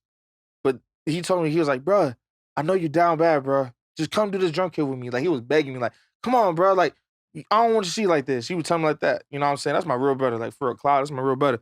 And like, when we did the cyber kit, bro, I made like $1,000 in like in a week. I want to go get that car right away. It cost $1,001 to get that car out. When I made that $1,000 from that kit, man, I got that car out and like it was a blessing too. But that's the reason why I even did the kit. Because I'm doing this music stuff. I know what I'm sacrificing for. I'm trying to, work this move, work that move, get some placements and, sell beats, you know what I'm saying? It's kind of hard sometimes, I'm still an entrepreneur. Like any entrepreneur knows there's gonna be some months out there you're not making no money at all. So that was, I was still making my way. I ain't really had no money like that. But, Cloud helped me out in a sense because also too, I know I have a reliable source. Like I have songs getting released with the beats I've done. Like one tactic I like to do sometimes with my drum kits is if I have a placement, like a big placement, I drop a kit. And I usually drop, so my drum kits is really my template. You know how people have like a template on FL and stuff like that? My drum kit is the template. Like the sounds I've used is the sounds I use on the placement. But I didn't know it was placeable until I got a song back from YouTube, a record on the album, anything. I just know like, oh, they like that snare. All right, I'm gonna put that snare in this one. You know what I'm saying? Or the names that I have on my snares and stuff like that, it come from a beat. Like the Paul Pierce snare, I have a beat called Paul Pierce. I put it in there because I made a beat called Paul Pierce. And shoot, I know what I use it for. I'm gonna use it for that vibe. When someone need that. You know what I'm saying? So a lot of my drum kits is based off like a template. Like my Deltron kit, that's the boom bap trap vibe. District, I ain't gonna lie. I think we dropped that after the cyber kit. And I think what happened on Distra? Oh, the Future song came out. No, Keep Burning. I dropped the cyber kit when Donda 2 was in the wins. But when it came out, Keep It Burning, I Never Like Your album, I put distro out, and people were going crazy over it because I met a person named Twysted. I brought him up. He from Korea, and but I found him on my live. Like I was trying to hear beats. I was bored that day. I was trying to hear some beats, and the Wizard was playing some beats. I was like, bro, these beats are different, bro. We gotta chop it up. And then he told me like, yo, can I he was like, he wanted to buy a drum kit, so he bought my drum kit, like my personal drums. He said, yo, I made a drum kit based off what you sent me. I'm listening to him like, bruh, like, this sounds like dead on. Like, what you do? He said, I sound design it. I was like, what the heck? I said, we gotta link. You know what I'm saying? We gotta work. So, and then I realized like while I was creating more drums, I would like give it to him, and he would like alter it and like master it, and like, dang, he really knows what he's doing. So I was thinking about a kit. I was just like, all right, so Cloud got me into this kit world. Like he got me into I understand what it does. It helps me continue to keep making music. You know what I'm saying? Pay my bills, whatever I need to do. And I just remember I just came with an idea with the Wiz. I said, I love distortion on my beats. So why don't we just call it the Distor kit? Disc come from distortion. So a lot of our drums on there has distortion in it, to the snare, to the one shot, anything. That's what we call it, the distro. It comes from distortion. You know what I'm saying? The Cyber kit was kind of like the Tron kit because we were trying to use sounds that make it sound like you're in a digital world. Like any kit that I put out is because I actually made it and it made this kind of vibe. You know what I'm saying? It's never just like I'm just finding sounds and putting it in every kit. No, this is I'm really designing, like I'm really like crafting. I'm actually like giving like a curation for it. So that's how I treat my drum kits, like something where it gives me like that vibe for sure. So what's the best advice could you give to producers watching that want to get into the sound kit era, but it's because let's be real, it's very saturated. Everything's saturated though. Very recycled. Okay, yeah. Yeah, very recycled. Let's say that. Sound kit game is very recycled. So what advice would you give to producers? Can I say something, bro, before I say that? Why do y'all got my mama in y'all drum kit? My mama on my drum kit. Why I hear my mama in y'all drum kit? I be hearing like 5 other people. Like, you know, like, okay, on my district kit, I have my mom say, keep my name out your motherfucking mouth, bitch. Why do you have that? Why you have my mama in yours? So I realized, like you said, it'd be recycled too. Like, when you said, why do you have my mom? I was lost. I didn't know what was about to come out. That's the thing. I'm like, wait a minute, but that's the thing. Y'all got my mama on your drum kit. When I made a drum kit in my drum kit, like, people be recycling stuff for real. That's crazy. That's crazy. That's really crazy. And I will ask for my refund expeditiously if you buying. Yeah, Mimi would have shut your shit down, your site down. Hello, one thing about me, I do not play like that. Yeah, you know what I'm saying? Like, y'all really got my mama in y'all drum kit. Y'all tripping, but it's okay. I mean, I put it on there myself, but I asked permission from my mom. She was cool with it. But y'all got my mama in your drum kit. That's crazy. But going from that though, I would say, like, how to create that drum kit, you just gotta just make it define you. Like, when you hear about the district kit, you know who it is. It's the Wizard and DB. Like, no way about it. You can't go past that. Now, I know for a fact they got alteration where you can go get it from another site. You're not even paying me. But I know for a fact, I've been looking at who paying for it. I remember I got one from K Beezy. You know, K Beezy was doing the drum kits, bruh. When I saw that he bought a drum kit from me, and it was, bro, the district kit has been out, what year is it, 2024? Yeah. When did 2.0 came out? Like, recently, that was like last year. Last year. KBZ bought it like earlier this year. So I'm like, he could have been that one of the people like, oh, I'll just find somebody.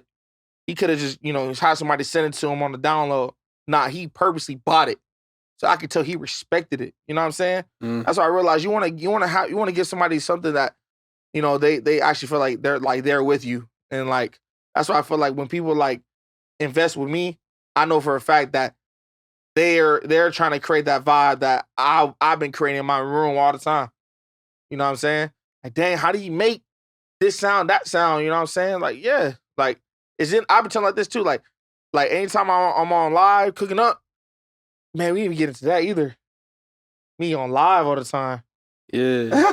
So, bro, it'd be like 3 o'clock in the morning or it be 6 a.m. He's still on 7, there. I go on IG live. This nigga upside down cooking up on live, bro. I just be like, they go On the screen. and it was one time, I don't know if you still do it now, but this nigga just had headphones. Nigga ain't had no speaker. It just be no fucking headphone. Remember that shit?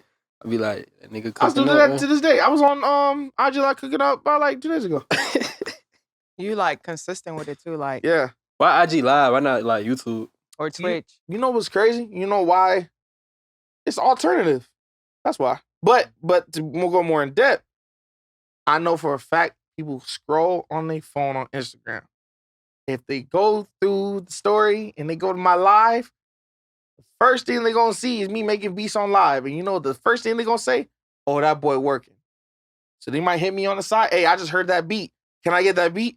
Hey, I just heard that beat. Can I get the loop? Because you know I make loops. Mm. So I'm like, damn, I just did the whole beat. You want the loop? Yes. I was like, all right, bet.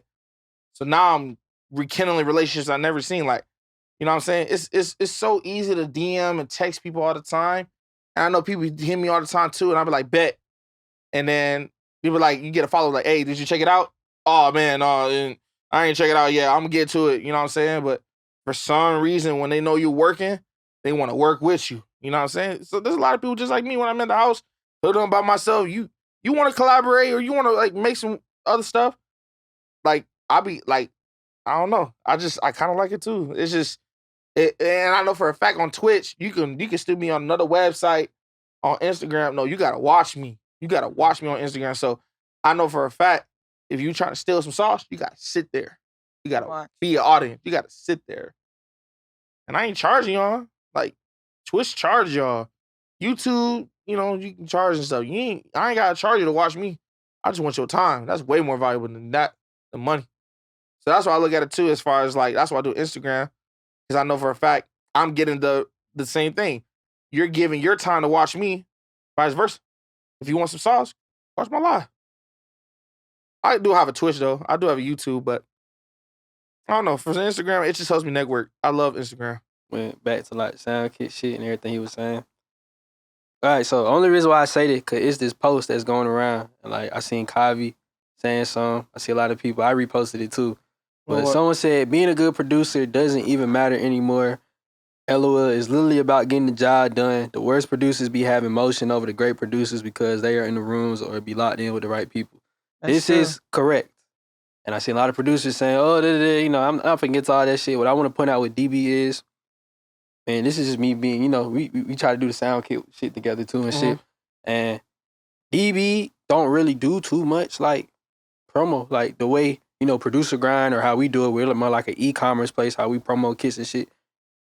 The reason why DB sound or people attracted to the kits, because at the end of the day, bro, as long as you at least move your mouth and tell people like, oh, this is me, can you hear my shit? If the sound is good and it stands out, the sound always gonna speak for itself, bro. At the end of the day, bro. Like if you like, even if you're that person in the rooms or you're around or you're in the industry, you got mutual followers and you're like, damn, why is something not happening? I'm doing something. Like I am putting the work, but why is it not happening? You're gonna have to ask yourself. A lot of producers gotta ask themselves at the end of the day and just be real. And this ain't me talking from an egotistic person. Like I ask myself every day, I try to improve my sound or try to get there. Like people always tell me, "Oh, TB, you hard." I'd be like, "Yeah, I'm getting there." You know what I'm saying? Like, but what I'm trying to say to you is, at the end of the day, you got to be real with yourself and ask yourself, like, is my sound speaking for myself? You know what I'm saying? Like, it's not even about having a signature sound. It's just about do people feel my music when they hear it? And there's a bit you have to hear what I'm saying. You could play a beat and it could sound like a fucking Lil Baby beat. Niggas don't, like, nigga, everybody, not everybody, but there's a lot of people who sound like a Lil Baby beat too. But like when you play your beat, do a nigga actually feel this beat? Like, oh, okay. Like when DB said his beats emotions, I could tell because the way that nigga beat. When we go there? Yeah, you can add it to it. Before deep. Nah, cause no, say something. Okay, all right. So how we saying like DB beats are like emotion, right? You got this one song with like Lil Durk. It's called like Expedite This Leather. Like every time I hear that song, like you could feel the emotion in the song, and it's like your beat let like. Were you in the studio when he made that song? Nah. How did that placement come about? What's that talking about? Expedite This Letter. So this is what happened. So there's you're supposed to say that one. No, I have to ask about this. This is a song that I listen to like. Hey, we'll talk about. I would listen to it 3 times For real? a day. Yes. Talk about when you say your story. Talk about how you ran out the mansion. I lost my damn breath. Adrian lost his breath trying to follow you when you run out that night. When you found Wait, out that was that song? Yeah. Oh, that's why I was supposed to be safe for the end. You know what's crazy? That same song. No, it's perfect. Okay, though. okay. It's perfect. You know what's crazy? If you hear the video, I'm already hearing the song. But then,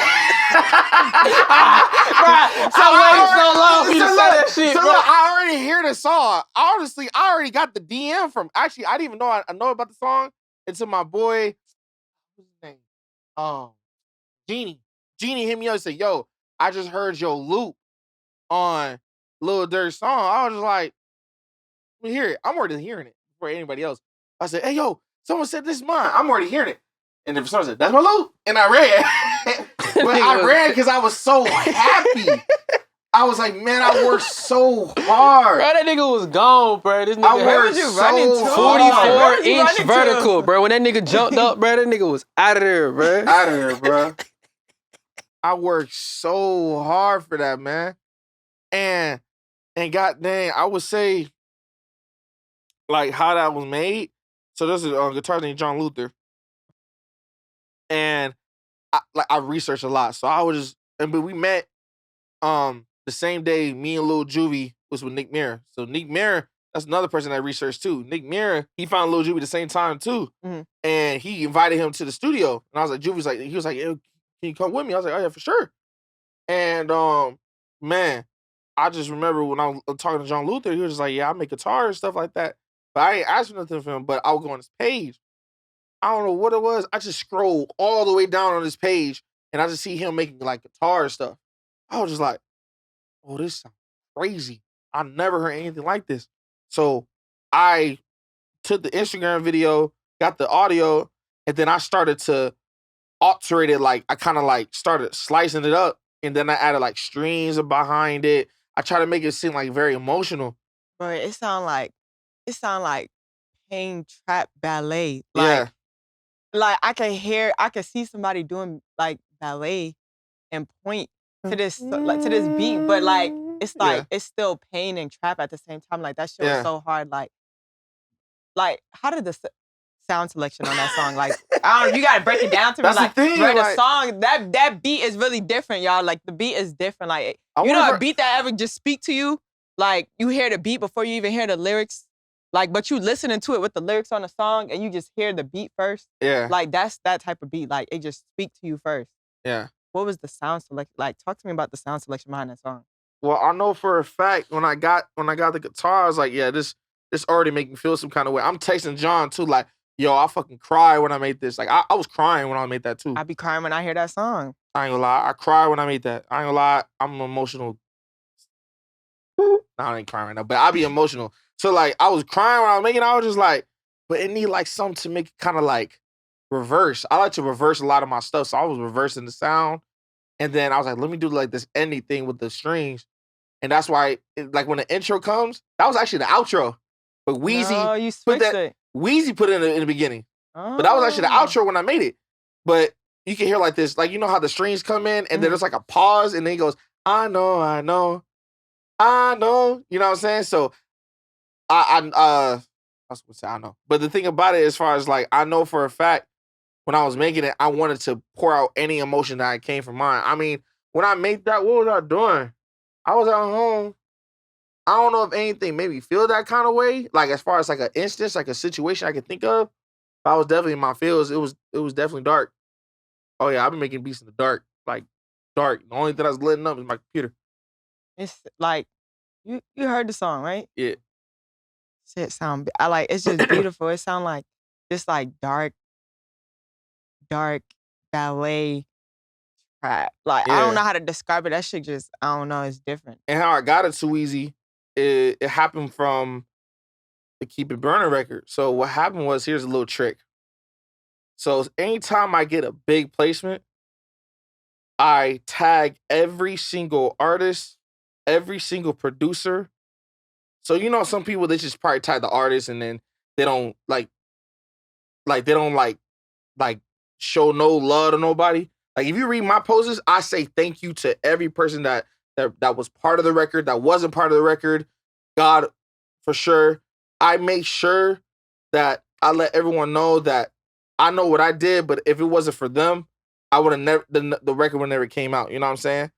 So when the Keep It Burning record, I was like, man, this is my first time. Well, I always been doing it, but like, man, this is my first time really getting the eye. Like, I'm getting likes like mud, like 4,000 likes. I'm like, let me make sure I tag every single producer. So I tag Wheezy, and because he produced on I Never Liked You. He responded. He said, good shit. I was just like, oh, I gotta say something. I was like, thank you, bro. And I could have just said, oh, I got loose for you. I said, yo, I got new sonics. I just, like I said, alternative. I'm just gonna, if you use the loop word and that makes me feel some kind of way, I'm gonna say I got new sonics. Throwing them off, yeah. Yeah, I got new sonics, and he sent me an email. I was like, all right, bet. I didn't think he got on my loose. I didn't think so. But I know for a fact when he heard that, he's like, okay, maybe I am looking for something new. And that was one of them. Like you said, it made me feel some kind of way, and that's how that happened. So I really been researching, like I said, I research all the time. That's kind of how it happens too. Like that outro intro swap, that was genius. Yeah, that's probably why he put it there, because he ate with that. Yeah. Sorry, that was girl lingo, y'all, but yeah, he ate with that. I'm not gonna lie. Yeah. A critical person, I think. I was telling you in the car, I said 350, top 5 from your catalog. Yeah. Yeah. I don't know. It is like that. It's not like that hyper trying, but I don't know. It's just something. It's that pain, bro. It's that pain, but it's not. That's real versatility. Pain too. And I'm finna go deep into that too right now. And bro, when I made that melody, bro, so I did the loop. I didn't really do the drums on that. Cam, you're full, did the drums. So I'm gonna talk about it too, because I know there's people out there that's just like me, bro. It's about to get deep. It's about to get deep for real. Yeah. So about to get dark.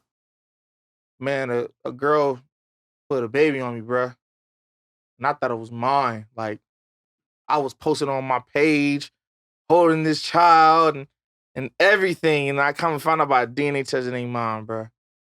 So I'm in the bed 3 weeks crying. And I was just like, bro, like, I can't believe, like, that shit did that shit. You know what I'm saying? And it was just the people that really are genuine, like the Wizard. He calls me dinner every day. And he was like, bro, you good? I said, nah, bro, I'm not good, bro. Like, I just feel like I just been lied to. Well, I haven't lied to, but like worse than just the lie. You know what I'm that's saying? a different kind of hurt, you know? You know what I'm saying? And like, he just told me, said, bro, you gotta express that, man. And I said, you right, because that's how I do all my stuff. Put it in the music. Yeah, like, and when I was making that, there's a part in there, it's like, cry me a river, I want it. That was like something I was doing. Like, I was kind of pouring out, but when I was thinking about that, I was thinking about the song, my future, what's the name of the song?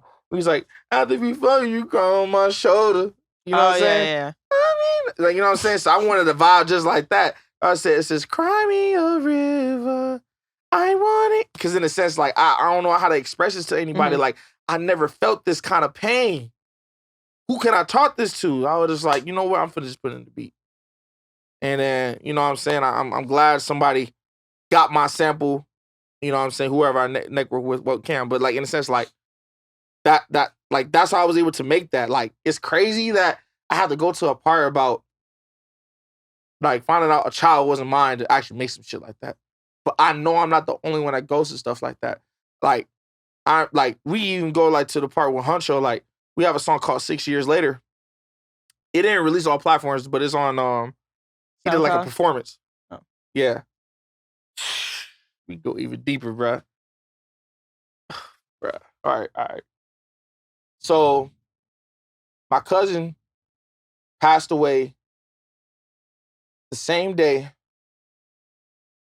Huncho dropped that song on YouTube, or whoever he did it with. But the same day that we recorded the song, I was in LA. This is like after the fact that, like, the kid was like, I found out it wasn't mine. Bruh, this is crazy.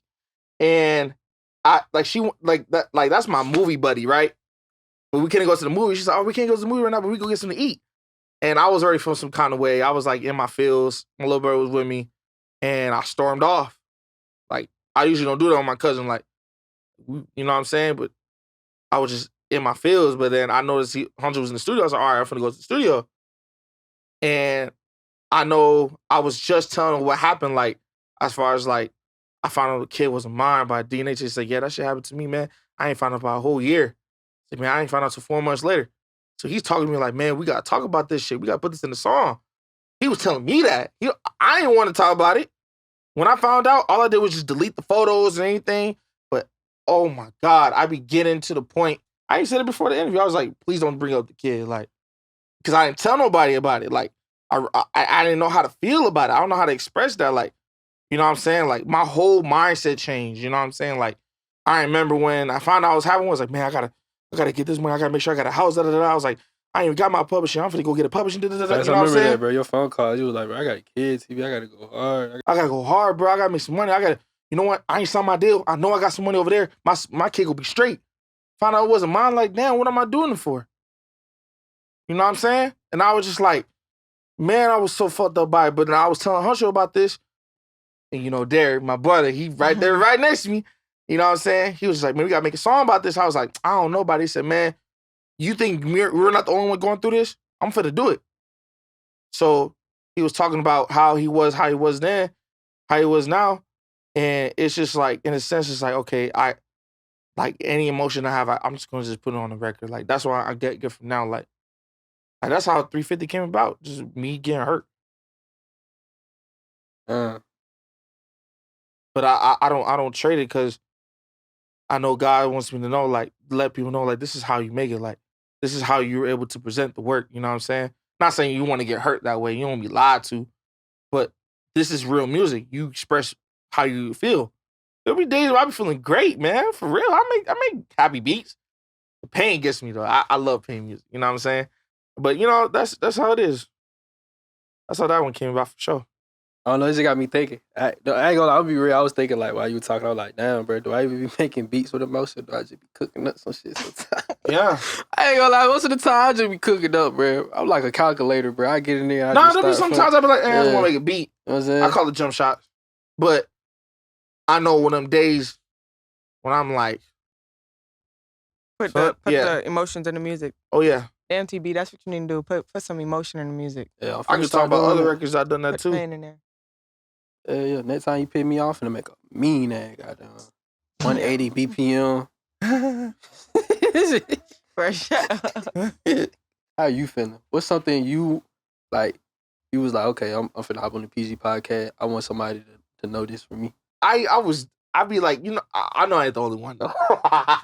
You know, y'all be in the shower, you be probably like, in a sense, like putting a scenario in your head. I remember if I was in a ProducerGrind interview, I'm gonna move the mic, stand up, tell everybody like what you need to do to make it. I don't know if I want to do that right now, but I feel like I already said. Yeah, you already said. I said what I said. Like I even said something that I don't even like saying to people, but people tell me all the time. So I feel like it was great to even say it now. I was just like, people would say, I was a kid. I ain't got no kid, bro. Like when days is like in the sense of I was like, all right, I'm cool. I'm over it. I'm getting reminded by it. And it's like, I know I'm not the only one that's going through this. I ain't gonna lie. That shit you said about the shower is 100,000 facts. I be in the shower, I be thinking about, ever see that video where like, it's a nigga on the highway driving and it's one of them like bank trucks in front of him. He was like, God, if you love me, you'll flip this shit. Yeah. Facts. Hey. I be thinking about that shit every day. I be like, bro. I still do a little tween crossover. I'm finna make it at the last second. Oh God, I still do it. What? All right, so let's talk a little bit about like living off of music if you want to. You don't got to if you want to, but like how much what's like your biggest like check from like kids? You know my asking. My biggest check? Yeah. Like what's your at biggest once? Yeah, like monthly, like what's the most you made off kids? Ooh. If you don't and you're right, because like you said, I don't even like promote the thing. Yeah. Like I promote by generally people saying, "Oh, you got to buy the kit." Oh yeah, you got to buy the kit. Thank you for telling them. Oh, bro, District Kid, we made like, I remember one time we made like 15 bands in a month. Yeah. And all we did was just post to post. Say that one more time. 15K. Nah, what all y'all did? We just posted. But the reaction, but the reaction from it was like, yo, this kit is actually fire. I need something like this, bro. We'll drop the kit and be like, bro, where's part 2 coming out? Bro, we just dropped this. One thing too, we do the alternative. So one thing that me and the Wizard be doing sometimes, we be talking like, what's something that we don't, that the people don't do, right? They ain't never put 100 808s in a kit. The only people that does that is a BWB. Mm-hmm. A B Weezy. Oh, don't even know about B Weezy though. Oh, I mean, if y'all really research, y'all know who B Weezy is. He the GOAT. But the thing about it, as far as like, we know if we was to promote this, we know for a fact people are gonna be like, no, people are always looking for another 808. Facts. But people are always using the spins. So we're telling y'all we have 100 different 808s. Fact check this if you see a spins in there. And they going through it. Mind you, they already bought it. So they're going through it. Oh my God. I gotta use it for this beat. Now, one thing too, we learned drum bounces and multi-kits and stuff like that. But then we realized, like you said, that thing got saturated. So how can we make a kit where it's kind of like just a little different? You know what I'm saying? Mm. So we'll be like this. We'll be like, all right, we're going to change the name of it. Instead of a bass, we're going to call it a quake. Because obviously it's low frequency. And it makes the room shake. So we're going to make bass lines that will make the room shake. We call it quakes. You know what I'm saying? So we always just try to like, always in a sense, when you're using this kit, you're using it as a real tool. It's not just something where you're paying us. Obviously, you know, that's the trade-off. But the thing about it, you're not just paying for a kit and then you're just getting like just variants. You're getting something that's gonna actually be a real utilization to your. It's a tool. It's a real tool. That's what I look at it like. That's why Max Shooter is great at what he do and everything like that, because he actually put his time and effort to give you the right tools for what you got going on. And all he asks is for a little change. Facts, man. Shout out Matt Shooter, bro. I'm my little brother For real. So, I mean, that's how it is for sure with the kids. Like, we put our full time. Like, it really takes us like 3 to 5 months each kit, because we're actually not only making it, we're using it. Like I said, if you go by the 1, 2, 3 Huncho, the Huncho clap is in there in the first district kit. The Tron Holla kit, I use 350 in there. The bass line, the Tron bass is in there. If you go look at the bonus kit, if you go use the District 2.0, the analog 808, I use that for Shine On Me for Jeezy. Young Jeezy. Like, I can't believe I have a Jeezy record. But you can go use that same 808 I use in that song, the analog one. Just go use the kit. My kit is right there. Like, I ain't faking nothing. I'm not using the spins 808 from that kit. I'm using the one from mine. Or I'm using that other sound I'm using for my kit. So if you want to create that vibe, just go use mine. That's why that's like my I guess my sell pitch. But I'm not trying to sell out nothing. I'm letting you know I actually make records with this if that's what you're trying to do. No, I think another thing is, I know with the kit game, if something is hot, everybody would go chase that shit. Like, we was having a meeting today, and it was like, bro, one person on not the day, but Monday, one person was like, bro, what is this sexy drill everybody talking about? I was like, oh yeah, we're gonna throw that in the next kit. And I know for us, we more on a bigger level, so that shit we know we gotta kind of do because we cater into a more major audience. But let's say like, what got real popular that won't popular, like, phrase. Right? Okay, let's use phrase kits for example. Phrases. You know, one person came up with phrase kits and everybody was like, okay, this shit hot. So everybody was like, you know what I'm saying? You might not even made phrases or was comfortable making phrases, but you chased that trend and now it was like, okay, now everybody do phrases. Yeah. But I ain't never really see you and the Wizard do that. Y'all like, y'all, whatever y'all came up with and y'all was comfortable with, y'all just made that and ain't really never chased no trend in the sound kit game. And I think that's kind of important too, because at the end of the day, that's just making everybody here, and then it's like, oh, we only see one nigga over here. What they doing? Right. Feel me? And make you more visible. Yeah. For sure. Trust me, we still respect it though. Like, we Yeah, see it for all sure, the time. for sure. Phrase kits Like, are fire. we see it all the time. Like, and the Wizard, I've been telling him no so many times. He tells me no too. He's like, we should do a phrase kit. I'm like, nah. Like, that's what everybody doing, bro. Like, is this a gimmick or is this something you're really trying to do business with and actually like be recognized for it? You know what I'm saying? So that's why I've always telling him that too. Like, don't treat it as a gimmick, bro. Like, we are blessed, bro. I am so blessed to be doing music. Like, you telling me I'm making money off of audio files, bro? There's people out there that register their hands, get their hands dirty, man. I keep my hands clean, bro. All I do is make beats.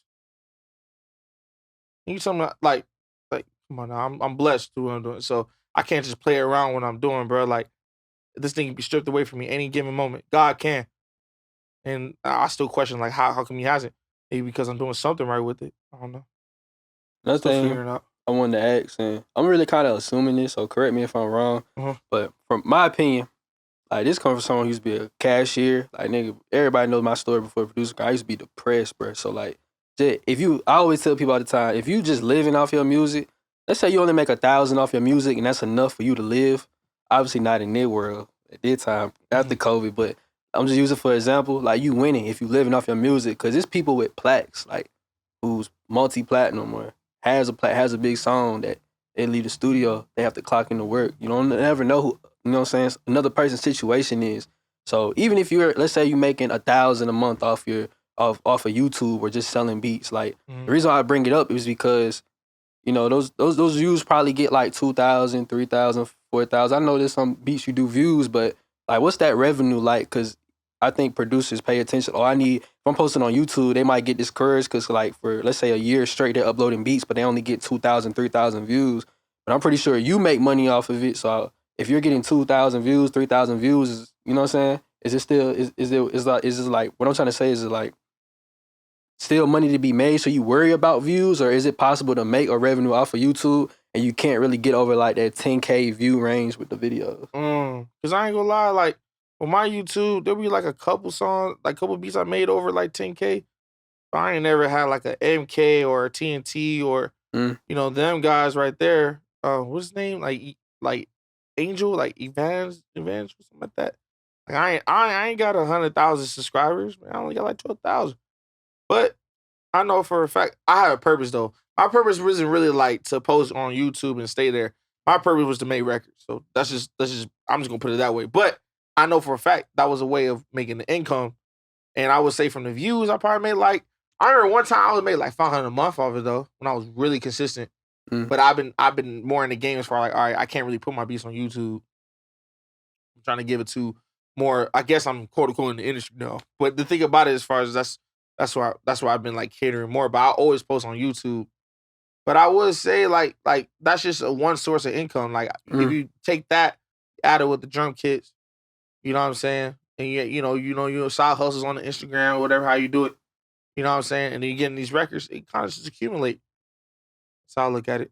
But you gotta clock in just like a 9 to 5 though. That's why y'all see me at late night.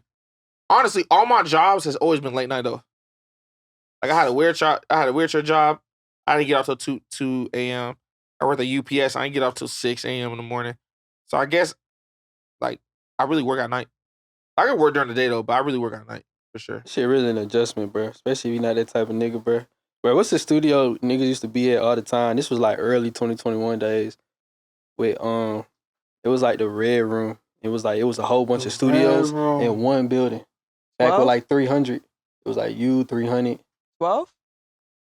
12? I don't think it's there no more. And I want to say 300 engineered in one of them studio rooms, but you could walk down the hallway and I always be like, bro, so it's just a whole bunch of studios in one building. Yeah. Bro, they tore it down, but I remember about the Red Room, bro. Bro, me and 300 made some of the craziest beats there. That's how we met K6. Everyone, bro. Whoever like our cool circle, like that's we met right there. Shout out K6. Yeah. You know what I'm saying? Yo, these shout outs is killing me. But like, that shit was adjustment, bro. I remember y'all niggas was up all night, bro. Bro, I wasn't used to that shit. Oh, we was always say this too, because we have to pay for the studio session. We would say, hey, if you got $30, you got that 1 hour. So sometimes we be like this too, like, hey, this your hour to make beats. I remember that too. Like we would all have $30 because we ain't had like too much money, but we know for a fact, like, man, we out here, we gotta make some music. We know this person, that person, like, let's all go cook up. I got $30 for the session. Let's do it. You know what I'm saying? And we'll be there like 6 hours out the day, cooking up. And we'll go back home and keep doing our thing. Like, I ain't gonna lie, any money I made from music, it went right back to music. Sure. So yeah, we used to the Red Room for sure. Because that was 2021. And then 2022 is when we started Studio One. Everyone started a studio. And then it was at Marietta. It was right next to the school. It was right next to Generation Now. And the Wingnuts. Yeah, Wingnuts. And you could kind of talk about that, because I was kind of fishing for another question to kind of like talk about, but I feel like Studio One is playing a big part of, you know, just getting an artist there, you know what I'm saying? Because you got a studio, you can actually like, oh, no, I got a studio. You could pull up there. And I seen you bring artists there, and I'd be like, Yeah, that's kind of where you built with Honcho. Yeah, kind of talk about that Studio One experience and like how I kind of contributed to like just networking and just making songs. I mean, that's my point. That's like been my purpose because I seen how, like, I know a game, I know my system, just to send a beat and make a song right there. But when I found out that I'm actually, like, I came to Atlanta, I moved to Atlanta to be in the studio, in these rooms, in some kind of room. And that was something that Derek and a couple others say, like, we need to bring a space where it's a good, healthy environment to make the records and come to us. So, like, we can talk about, I mean, that Huncho, no, he was actually at the first studio too. Like, when he first just got signed, he started coming to Studio One. Actually, the first time we ever met, I recorded him. And guess who I called to help me out? 300. Like, for real. But dang.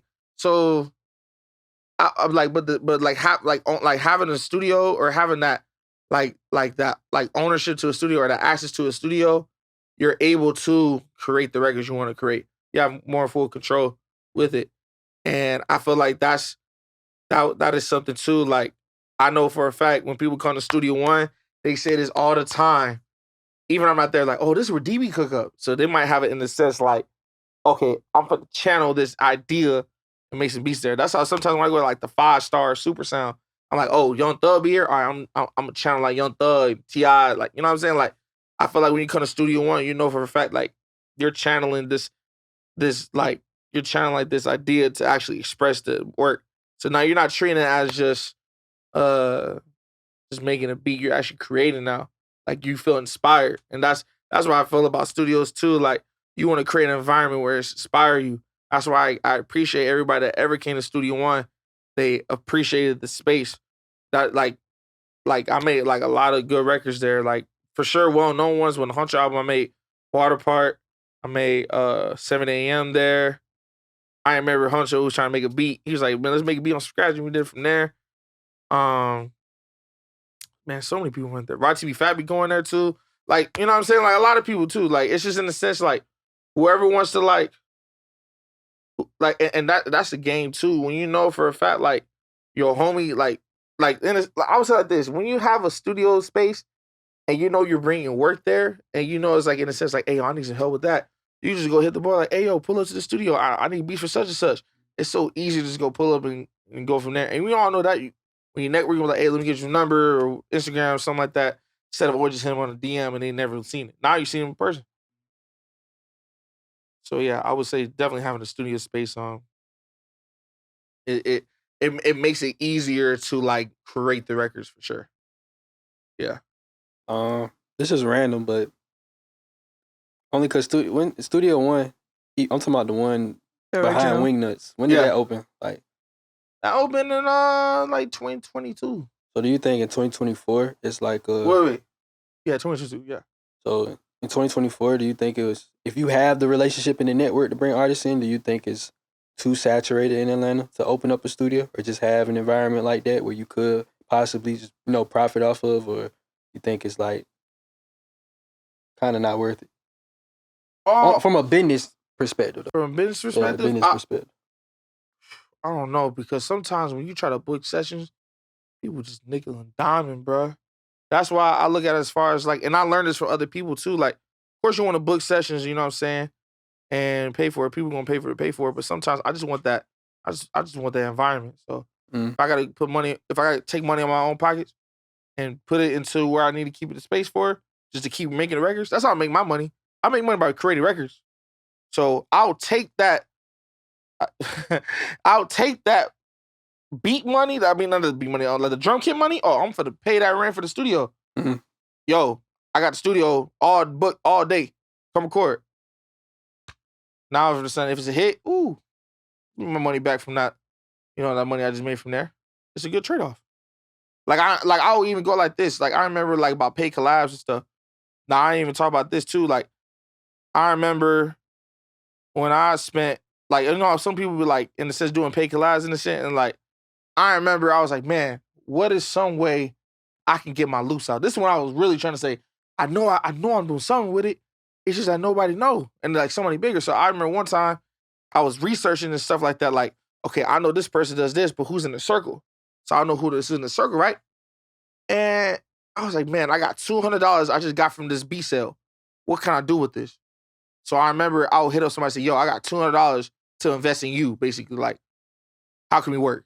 Like, I would tell them like that. Like, I'm already willing to lose the $200 because I'm trying to present my work. Like, you know what I'm saying? Sometimes you just need the platform. You know what I'm saying? So that's how I look at it too, for sure.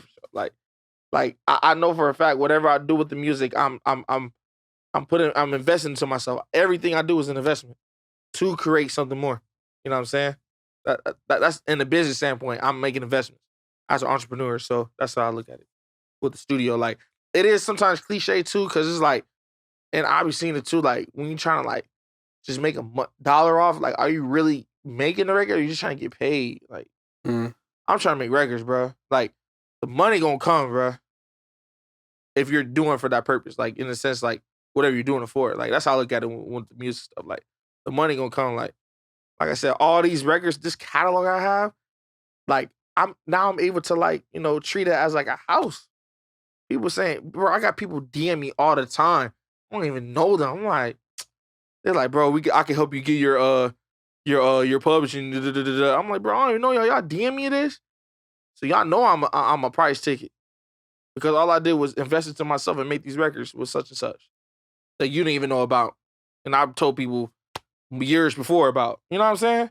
Like, I remember I was telling years. I remember when I first brought Huncho, I was telling everybody. Now, and it says, like, man, I'm trying to get Huncho, man. I've been telling you for 2 years, bro. And other artists too. But, like, in a sense, like, I took that investment to take my time to work with, no matter who. That's how I look at it too. Like, even just with money, I spend my time on it. So that's why I look at studios for sure. Like, when you have that space, you have full control of that space. So it's not cliche. It's just how you want to present it as. You know what I'm saying? And I present Studio One as a great creative environment. So, you know, we don't talk about everything. I don't think we left anything unturned. So what is one phrase you just want to leave the young producers with? The phrase is, if your purpose is to make song records, like, literally I've been saying the whole time, 2 songs per week, no matter what. If you got to record yourself to learn how to do that, 2 songs per week. Always keep yourself in tune with the music. 2 songs per week. Now, I can go even deeper, but right there, I'm telling you right now, that's what got me to this standpoint. 2 songs per week. Well, you know what I'm saying? I ain't gonna lie, I feel like that shit hard to beat 2 songs a week, bro. What the fuck? That's hard to beat? Yeah, yo, what, nigga? You talking about with just anybody? Just anyone. Okay. It could be I don't know neighbor. why when you said that, man, I was just thinking like... Because that's the thing, people are always trying to go for the here, bro. Like, you gotta start with here. Not even start. You can just be there and just build. Like, I don't even know how y'all... People always ask me to tell, like, you in the studio with Future? Man, I ain't... Oh, okay, I met Future. But the thing about it, as far as, like, I ain't never, like, cooked up with them in person and stuff like that. You know what I'm saying? It was the people that I know that's, like, trying to make it like me, bro. That's why I be in the studio with. So, why not make a record with them and put it out? We can. And, like, one thing I even haven't done either, like, I'm ready to, like, put on my own music. Like, some rapping, a little bit. But that's just me having fun. But like, I want to start, like, creating my own albums. And I think you actually taught that one time. And that's exactly what I want to do. Like, I just want to just keep producing more music. It don't matter who. Just keep producing music. But there you go, y'all. That's another episode of the podcast, man. This was definitely one of those. This is going to be a big one, bro. I already know, man. We got tons of clips. I want to thank you again, DB, for coming on the podcast, bro. You said what? I really appreciate you. For sure. Because, like I said, we really could have did this shit a long time ago. Like, I don't know how many times me, Cloud, and DB had conversations about this shit. But I really wanted to hold it off only because, like I know how DB is. I know how DB's very passionate about what he's saying, passionate about what he do. So I already knew, like, y'all was going to feel everything he's saying, or you're going to relate to at least one thing he said in this video. Right. And if anything, bro, that I learned from this, is just, like, what am I doing this for? Feel me? Like, that's for everything. Passion, and we had this conversation before many times. Like, yeah. Sometimes I got to realign myself with the truer, like, the bigger goal. You see what I'm saying? So that's the goal. That's what I took from this. Hopefully, y'all took something from this. But with that being said, that's a wrap for Yes, That Nigga with Tweaking. No, I'm just playing. That's a wrap of the podcast, man. We'll see y'all in the next episode, y'all.